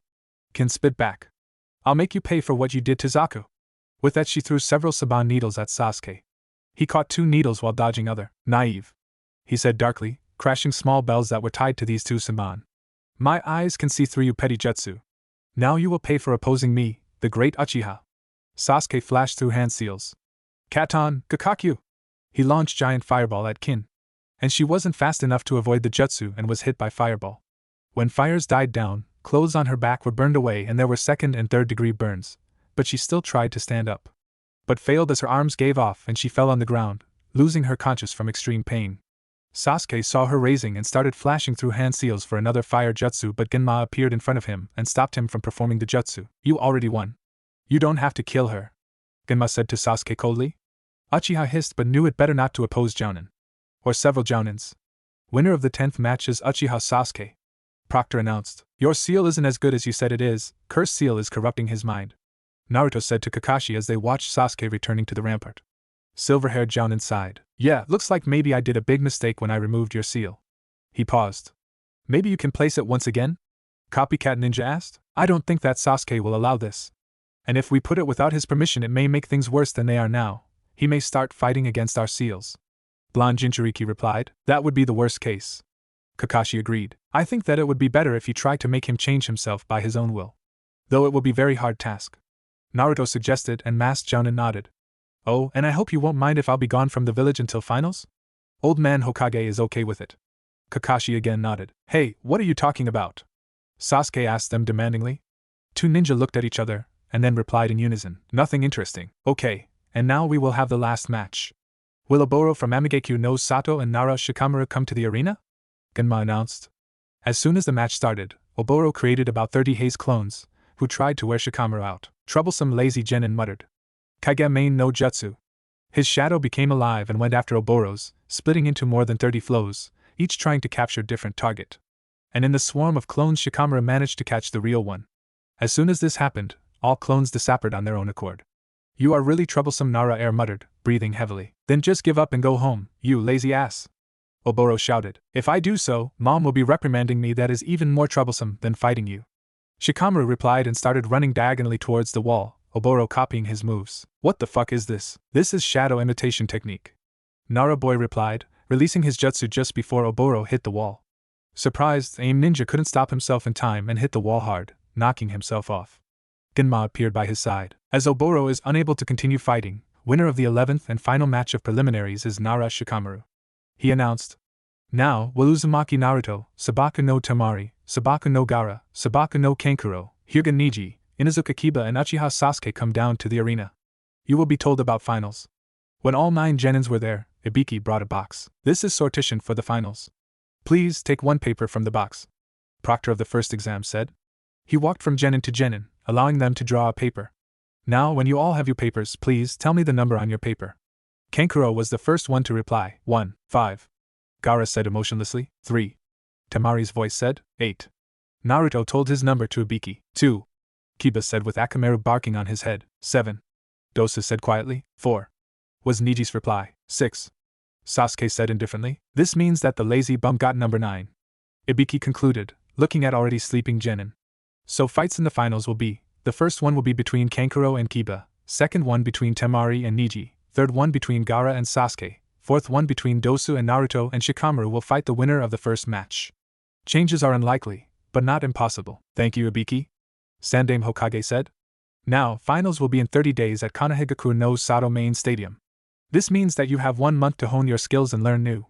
Use this time wisely and remember, you will be representing your village in the finals, so try to do yours all. You may go now. With this, genin started walking away from the arena. Byakukuchios. Fukasaku hit the ground with his paw, and in a poof of smoke, one Uzumaki Naruto appeared in the small clearing, located in the jungles not far from Toad Village at Mebakuzan Mountain. For a moment, Blonde was disoriented from the space jump. Thank you, sensei, young Jinchuriki said to Elder Sage Toad. What'll my training be for this time? Oh, straight to business, are we? Let's at least find a more comfortable place for that. Naruto nodded. The two walked through the jungles towards Sage Training Ground and Toad Oil Fountain. When they finally were there, Fukasaku leaped on the rock there to be on one level with his ward and student. Naruto-kun, we both know that you are rather strong for your age and that you are the youngest sage in the history of Maboku, but we both know that you still need to improve. That's true, sensei, Naruto said as he nodded in agreement with Fukasaku. And in these 25 days we will mostly improve your body. Your normal body. I personally think that you rely on your sage mode too much, and while it is not necessarily a bad thing, you need time to activate it. And during this time you are more vulnerable than a civilian, Toad said. During your month break we will train your body so that you won't need sage powers that much. But this will also give you another edge. The stronger your original body is, the stronger your sage body will be. But of course, we won't completely forget about your sage training, Naruto-kun. I understand, sensei, young Jinchuriki said. Even if he didn't exactly like what his sensei proposed, he knew that Toad Elder Sage was right. Good. While it is still morning, today we won't have training. You need some time to get used to climate there once again, so you can relax today. Your room is still there, so don't worry about where you will live during your training. You may go now, Naruto-kun, Fukasaku said. But no slacking off tomorrow, he added then. Hi, Naruto replied. It was 20th day of 1 month break before Chunin exams finals. Konohagakure no Sato was basking in the warm evening once Tsuchi-kin of the Hidden Sound Village was returning to her room in the hotel, when she heard two men speaking behind the door. One of the two was her master Orochimaru-sama. Normally Kin would just pass by, but she heard her master saying name of one of her teammates, and this piqued girl's interest. She argued at her hearing to its limit and listened. Yes, Orochimaru-sama, Dosu Kinyuta is dead. He was foolish enough to challenge our trump card a fight and lost. The other man, her master's right hand, said, That's a bad news to me. One of my precious sacrifices is now dead, and useless, Orochimaru replied. But I still have 2 more. They should be enough for my plan to work. Konoha will fall no matter what. Kin didn't listen further. Her gut feeling was telling her that she knew who were the other 2 sacrifices. And being shinobi of the Hidden Sound, she didn't value her team that much, especially with the way they treat her, so she just walked silently back to the ladder, and then she ran away. Outside the hotel, crazy idea entered her mind. The very same village that her master, ex-master, she quickly corrected herself, wanted to destroy may protect her. Of course, that meant that she would be betraying Hidden Sound, but right now she valued her own life more, so she headed for the Hokage Tower. While running, she drew kunai from her holster and slashed a scratch across musical notes sign on her hideate. Kin entered the Hokage Tower, surprised that it is still open even this late in the evening. But as soon as she stepped through the doors, 2 A and B warriors appeared by her side and blocked her way. Please let me see Hokage-sama. I have very important information. Girl almost cried. Business hours of Hokage-sama are over. Please come back tomorrow to make an appointment. One of the masked warriors said emotionlessly. Plus you are not Konohagakure shinobi. You'll need to pass through special procedures before you can see Hokage-sama. But this is very important, Kin cried. Anbu turned her around and pushed out of the doors. Business hours are over. Come back tomorrow. Lion Tiger, let her in. Someone who ran from Orochimaru may really have something important to tell. I'll listen to what Tsuchi-kin have to say, aged Hokage said as he appeared in the lobby of the Hokage Tower. Hokage-sama? Both A and Bu said in unison, surprised by Sarutobi's wish. But I suppose you'll have to be there too, just in case. Sandaime added then. Yes, Hokage-sama. Lion A and Bu replied to his leader. Then he turned to Kin. You may enter then. Please give us all the weapons you carry. Ex-Sound Kunoichi complied. So, what is the information you wanted to tell us? Aged Hokage asked, again sitting behind his table in his office. Across the table there was Kin, sitting in the guest chair. 2 A and Bu warriors from before were standing right behind her back. Orochimaru is planning something awful. He wants Konoha to fall. Girl replied. Well, this exactly is not a new information for us, Sarutobi began. But this involves sacrificing humans' lives. And it will happen soon, Kin cried. Then it hit her, what she did right now in front of the leader of the strongest ninja village in Elemento countries. Please forgive me my rudeness, Hokage-sama. Old man nodded. I understand your emotions. May I ask, do you know any details about what exactly Orochimaru is planning? Hokage asked then. I was just genin under Orochimaru and had no access to this kind of information. The only other thing I know, I am one of the sacrifices. Those 2 genins that were my team are 2 other. And Orochimaru plans to act during finals. Kin replied. Sarutobi sighed, but nodded. While it doesn't provide us with a lot of information, this is still useful. Hokage looked at Kin and at her scratched forehead protector. Unfortunately, I can't completely be sure that this is not a kind of trap set by Orochimaru or that you are telling us the truth. You'll have to see Ibiki-san tomorrow. Konoha's professor saw how poor girl paled when he mentioned interrogation specialist. Don't worry though. He will treat you as a potential ally, not as a captured enemy. Kin allowed herself to let out a sigh of relief. I understand, Hokage-sama. I'm sorry, but this will be the only place for you to stay this night. Kin nodded. Good. Aged Hokage turned his eyes to one of the ANBU.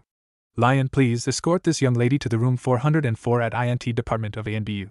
Lion laid his heavy hand on girl's shoulder. Yes, Hokage-sama. And 2 of them disappeared via Shunshin. 3 days before Konohagaku no Sato would hold finals of Chunin exams, early in the morning people in the village not far from Great Naruto Bridge saw a big gray toad with someone, hidden by the morning mist, on its back approach the coast of the island. Toad leaped on the top of water surface past the village towards a bit isolated house where Tazuna the bridge builder and his family lived. The toad leaped around small forest, and then emerged from the water at the beach just right in front of Tazuna's house. Man that up to now sat on the toad's back jumped onto the ground. Thank you, Gamerio. Man said to the toad. You better be Naruto. Gamerio croaked back. You know how much we don't like salty water. Yeah, I know. If you want, there is lake not far from here. Naruto replied. That'd be most helpful now I suppose. I can go now. Toad croaked and, after blonde Jinchuriki nodded to it, leaped away. To business now, I guess. Naruto muttered under his breath. Suddenly he felt something scaly touch his leg. Looking down, he saw a brown lizard with a message scroll on its back. Oh, Yujito-kun sent me a message? Let's see. Naruto took the scroll and opened it. I'm becoming famous. Young Jinchuriki mused aloud. Yujito was congratulating him on passing first 2 tests of Chunin exams. Naruto quickly composed the reply to his Kumo friend and gave it to the lizard. Reptile nodded and ran away. Okay, sighing, Naruto walked to the door of Tazuna's house and knocked on the door, hoping that someone was awake. He hears swearing from that side of the door. Yeah, someone was awake. Want something? This fuck bridge builder opened the door and stopped in the middle of the sentence. Oh, Naruto-kun, you decided to pay us a visit? Yeah, something like this. Young Jinchuriki replied. Can I come in? Old man nodded. Of course. Do you want something to eat? Tsunami-chan should be finishing the breakfast by now, he said. Naruto shook his head. No, thank you. But I'd like to have some tea. Okay, I go tell Tsunami-chan to make some for you, Tazuna said before walking to the kitchen. Naruto entered the house. And he could already see Nami no Kuni returning to prosperity in this house, even if it wasn't much time since Gato's death. Oh, Naruto-kun, good morning. Tsunami peeped out of the kitchen. What brings you here? Morning. Blonde shinobi entered the kitchen and sat in the empty chair there. Sorry, but can I trust your hospitality for some more time? He asked. But Naruto-kun, you are the hero of the wave. Of course you can. Tazuna exclaimed. Thank you. I just have a feeling that something awful will happen soon in Konoha. An old sage, the seer, from Aboku Mountain had a similar vision. I wanted to set a beacon seal here, in the wave, just in case